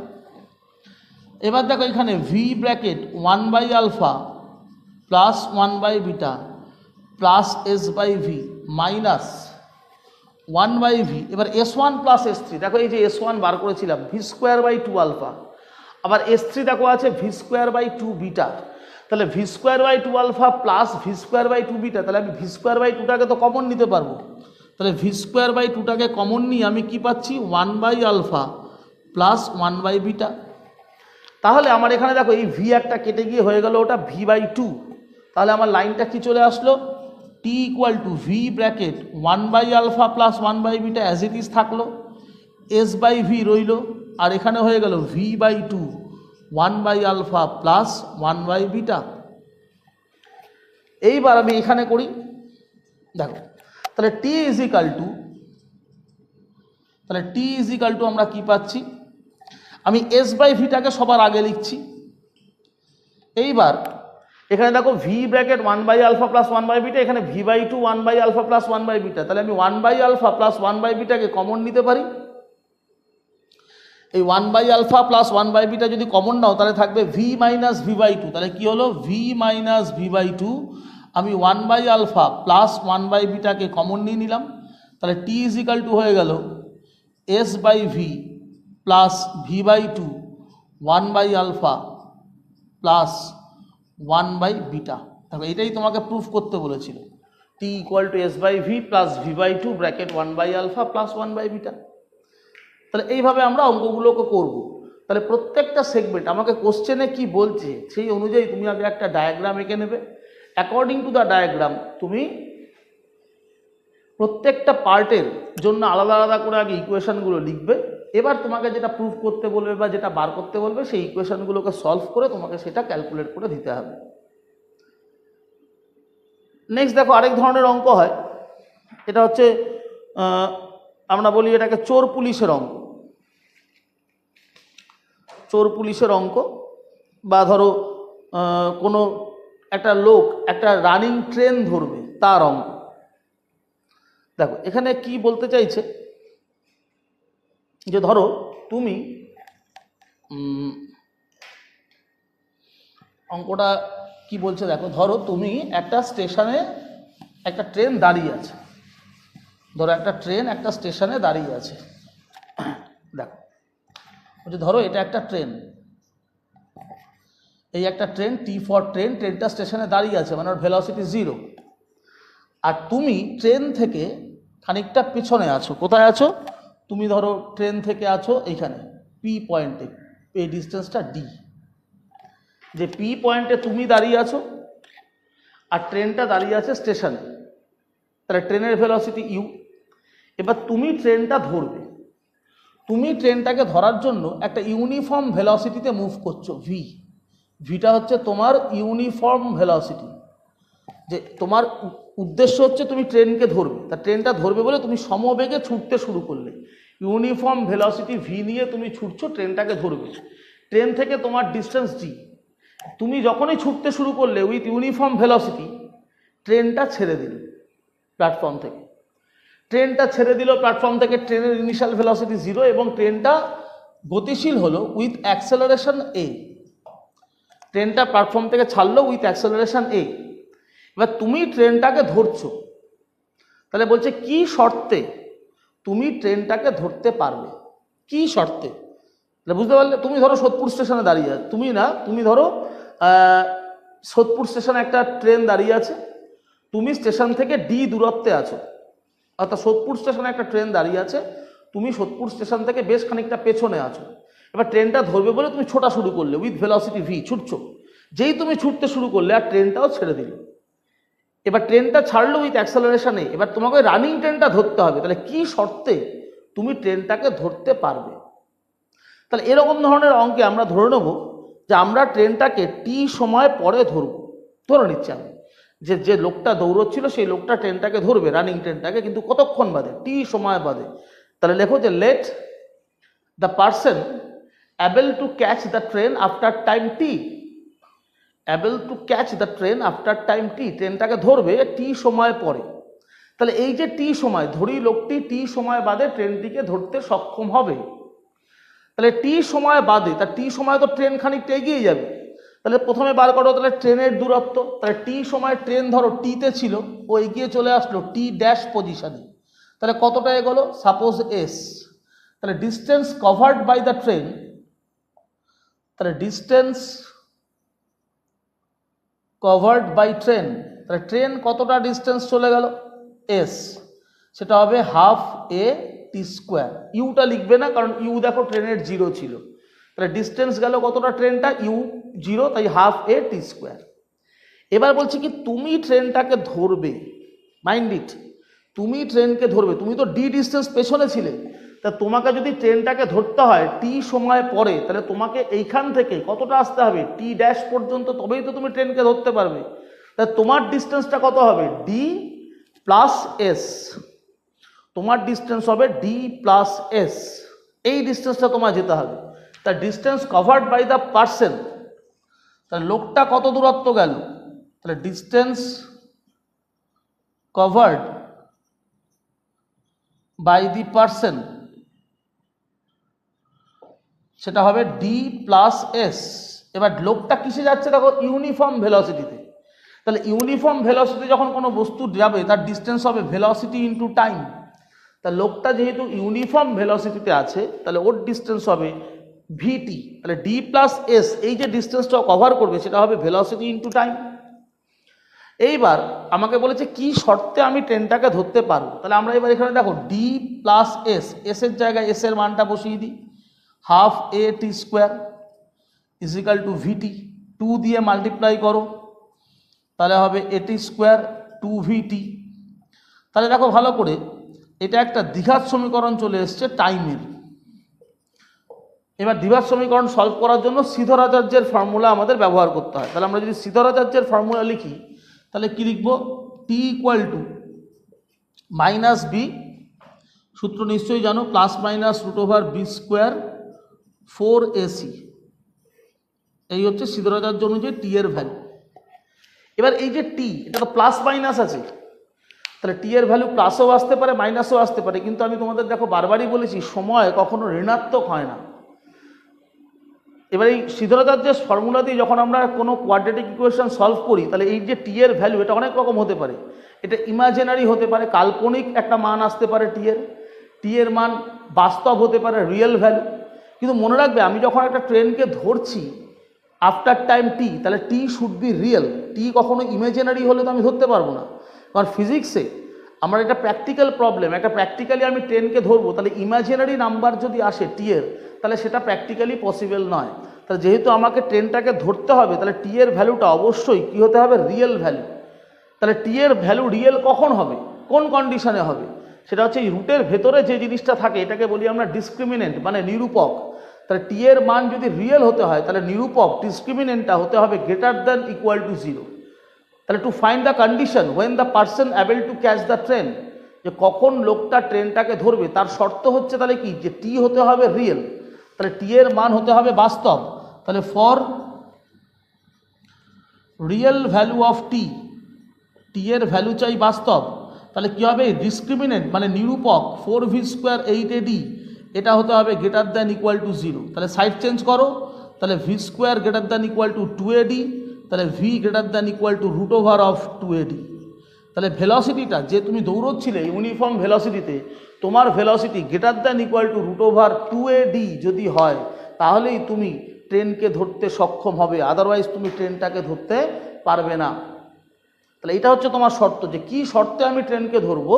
তাহলে আমার শর্ত হচ্ছে টি এর মানটা বাস্তব। আর টি এর মানটা বাস্তব কখন হবে, যখন ভেলোসিটিটা ইউনিফর্ম ভেলোসিটি, যে ভেলোসিটিতে লোকটা দৌড়চ্ছে সেই ভেলোসিটিটা যখন হবে greater than equal to root over 2ad, তখনই আমি একমাত্র ট্রেনকে ধরতে পারবো। এটা যদি লেস দ্যান হয়, তাহলে টি এর ভ্যালু ইমাজিনারি হবে, সেক্ষেত্রে তুমি ট্রেনকে ধরতে পারবে না। তাহলে এরম ধরনের দেখবে তুমি কিছু অঙ্ক পাবে, এগুলো একটু জটিল অঙ্ক, সেই জন্য আমি এগুলো তোমাকে দেখিয়ে দিলাম কিভাবে করতে হয়। আর এছাড়া যে কিছু অঙ্ক আরও আছে দেখবে তোমাদের, সেগুলো ডাইরেক্ট ফর্মুলাতেই হয়ে যাবে। তুমি ভালো করে অঙ্কটা পড়বে, অঙ্কটা পড়ে দেখবে যে কি কি তোমাকে সেখানে দিচ্ছে, গিভেন ডেটা কি। তুমি আগে অঙ্কটাকে পড়ে সেই অনুযায়ী একটা এরকম ডায়াগ্রাম বানাবে এবং দেখবে সেখানে কি কি দেওয়া আছে আর কি বার করতে হবে, কি দেওয়া আছে আর কি বার করতে হবে। এবার এদের মধ্যে তোমার রিলেশনটা খুঁজতে হবে। আমাদের যে সম্পর্কগুলো এখানে আমরা শিখেছি ত্বরণের বা মন্দনের ক্ষেত্রে, তার মধ্যে কোন সম্পর্কটা আমরা ব্যবহার করব সেটা ওখান থেকে খুঁজে বার করতে হবে, যে আমাকে কি দিয়েছে আর আমাকে কি বার করতে বলছে। এই ধরে আমাকে সম্পর্কটা খুঁজতে হবে, যে কোন সম্পর্ক ধরে আমি কাজটা করব। সেই ইকুয়েশনটা লিখব, লিখে ভ্যালুগুলো বসাবো, বসিয়ে সলভ করব। আশা করি চ্যাপ্টারটা তোমরা বুঝতে পারলে। যদি কোথাও অসুবিধা হয় তাহলে আমাকে হোয়াটসঅ্যাপ করবে বা আমায় ফোন করবে। আর পরের দিনের ক্লাসে আমি আবার এটা নিয়ে ডিসকাস করব। তোমাদের যার যেখানে ডাউট হবে সেই ডাউট আমায় বললে আমি সেটা নিশ্চয়ই আবার বুঝিয়ে দেবো। তাহলে আমাদের প্রথম চ্যাপ্টারটা কিন্তু, অর্থাৎ একমাত্রিক গতির যে চ্যাপ্টার, এই চ্যাপ্টারটা কিন্তু এখানেই শেষ হয়ে গেল। এবার এর এক্সারসাইজটা সলভ করা। তোমরা দেখবে এর এক্সারসাইজে 3 রকমের নিউমেরিক্যাল আছে। আমাদের নিউমেরিক্যালগুলো খুব ভালো করে করতে হয়, কারণ আমাদের ফিজিক্সে যে 70 নম্বরের পরীক্ষা হয়, সেই 70 নম্বর পরীক্ষার মধ্যে দেখবে তুমি প্রায় 30 নম্বর মতো নিউমেরিক্যাল থাকে, আর বাকিটা 40 নম্বর মতন থিওরিক্যাল কোশ্চেন থাকে। থিওরিটিক্যাল মানে ধরো কোনো ডেরিভেশন দেবে, এই যে প্রুফগুলো আমরা শিখেছি এই প্রুফগুলো দেয়, তারপরে তোমার কিছু কনসেপচুয়াল কোশ্চেন দেয়, হ্যাঁ, বিভিন্ন রকমের, সেরকম থাকে 40 marks. Derivation, difference, fundamental question বা কনসেপচুয়াল কোশ্চেন, এরকম থাকে 40 মার্কস, বাকি 30 মার্কসের নিউমেরিক্যাল। ফলে প্রত্যেকটা চ্যাপ্টারে নিউমেরিক্যালগুলো করা খুব জরুরি। আর নিউমেরিক্যাল যতক্ষণ না তুমি ঠিকঠাক মতো করবে, ততক্ষণ তোমার এই চ্যাপ্টারের বিভিন্ন বিষয় সম্বন্ধে তোমার কনফিডেন্স আসবে না, বা তোমার ব্যাপারটা ঠিকঠাক আন্ডারস্ট্যান্ডিংও হবে না। ফিজিক্সকে ঠিকমতো বুঝতে গেলে বা ফিজিক্সকে ঠিকমতো আয়ত্তে আনতে গেলে নিউমেরিক্যাল সলভ করা ভীষণ ইম্পর্টেন্ট। যে যত ভালো নিউমেরিক্যাল সলভ করতে পারবে তার সাবজেক্টের বা তার কনসেপ্ট বা তার ডেপথ সাবজেক্টের তত ভালো হয়। সেই জন্য নিউমেরিক্যালগুলো এবার আমাদের করতে হবে। আমি তোমাদের কয়েকটা দেখিয়ে দিলাম। এবার দেখবে তোমাদের বইতে 3টে ক্যাটাগরিতে নিউমেরিক্যাল আছে, প্রবলেম সেট 1, প্রবলেম সেট 2 আর হটস নিউমেরিক্যাল বলে একটা থাকে। তাই তোমাদের যেটা আমি এখন কাজ দিচ্ছি, তোমরা পুরো চ্যাপ্টারটা আগে ভালো করে পড়বে, পুরো চ্যাপ্টারটা ভালো করে পড়বে, পুরো চ্যাপ্টারটা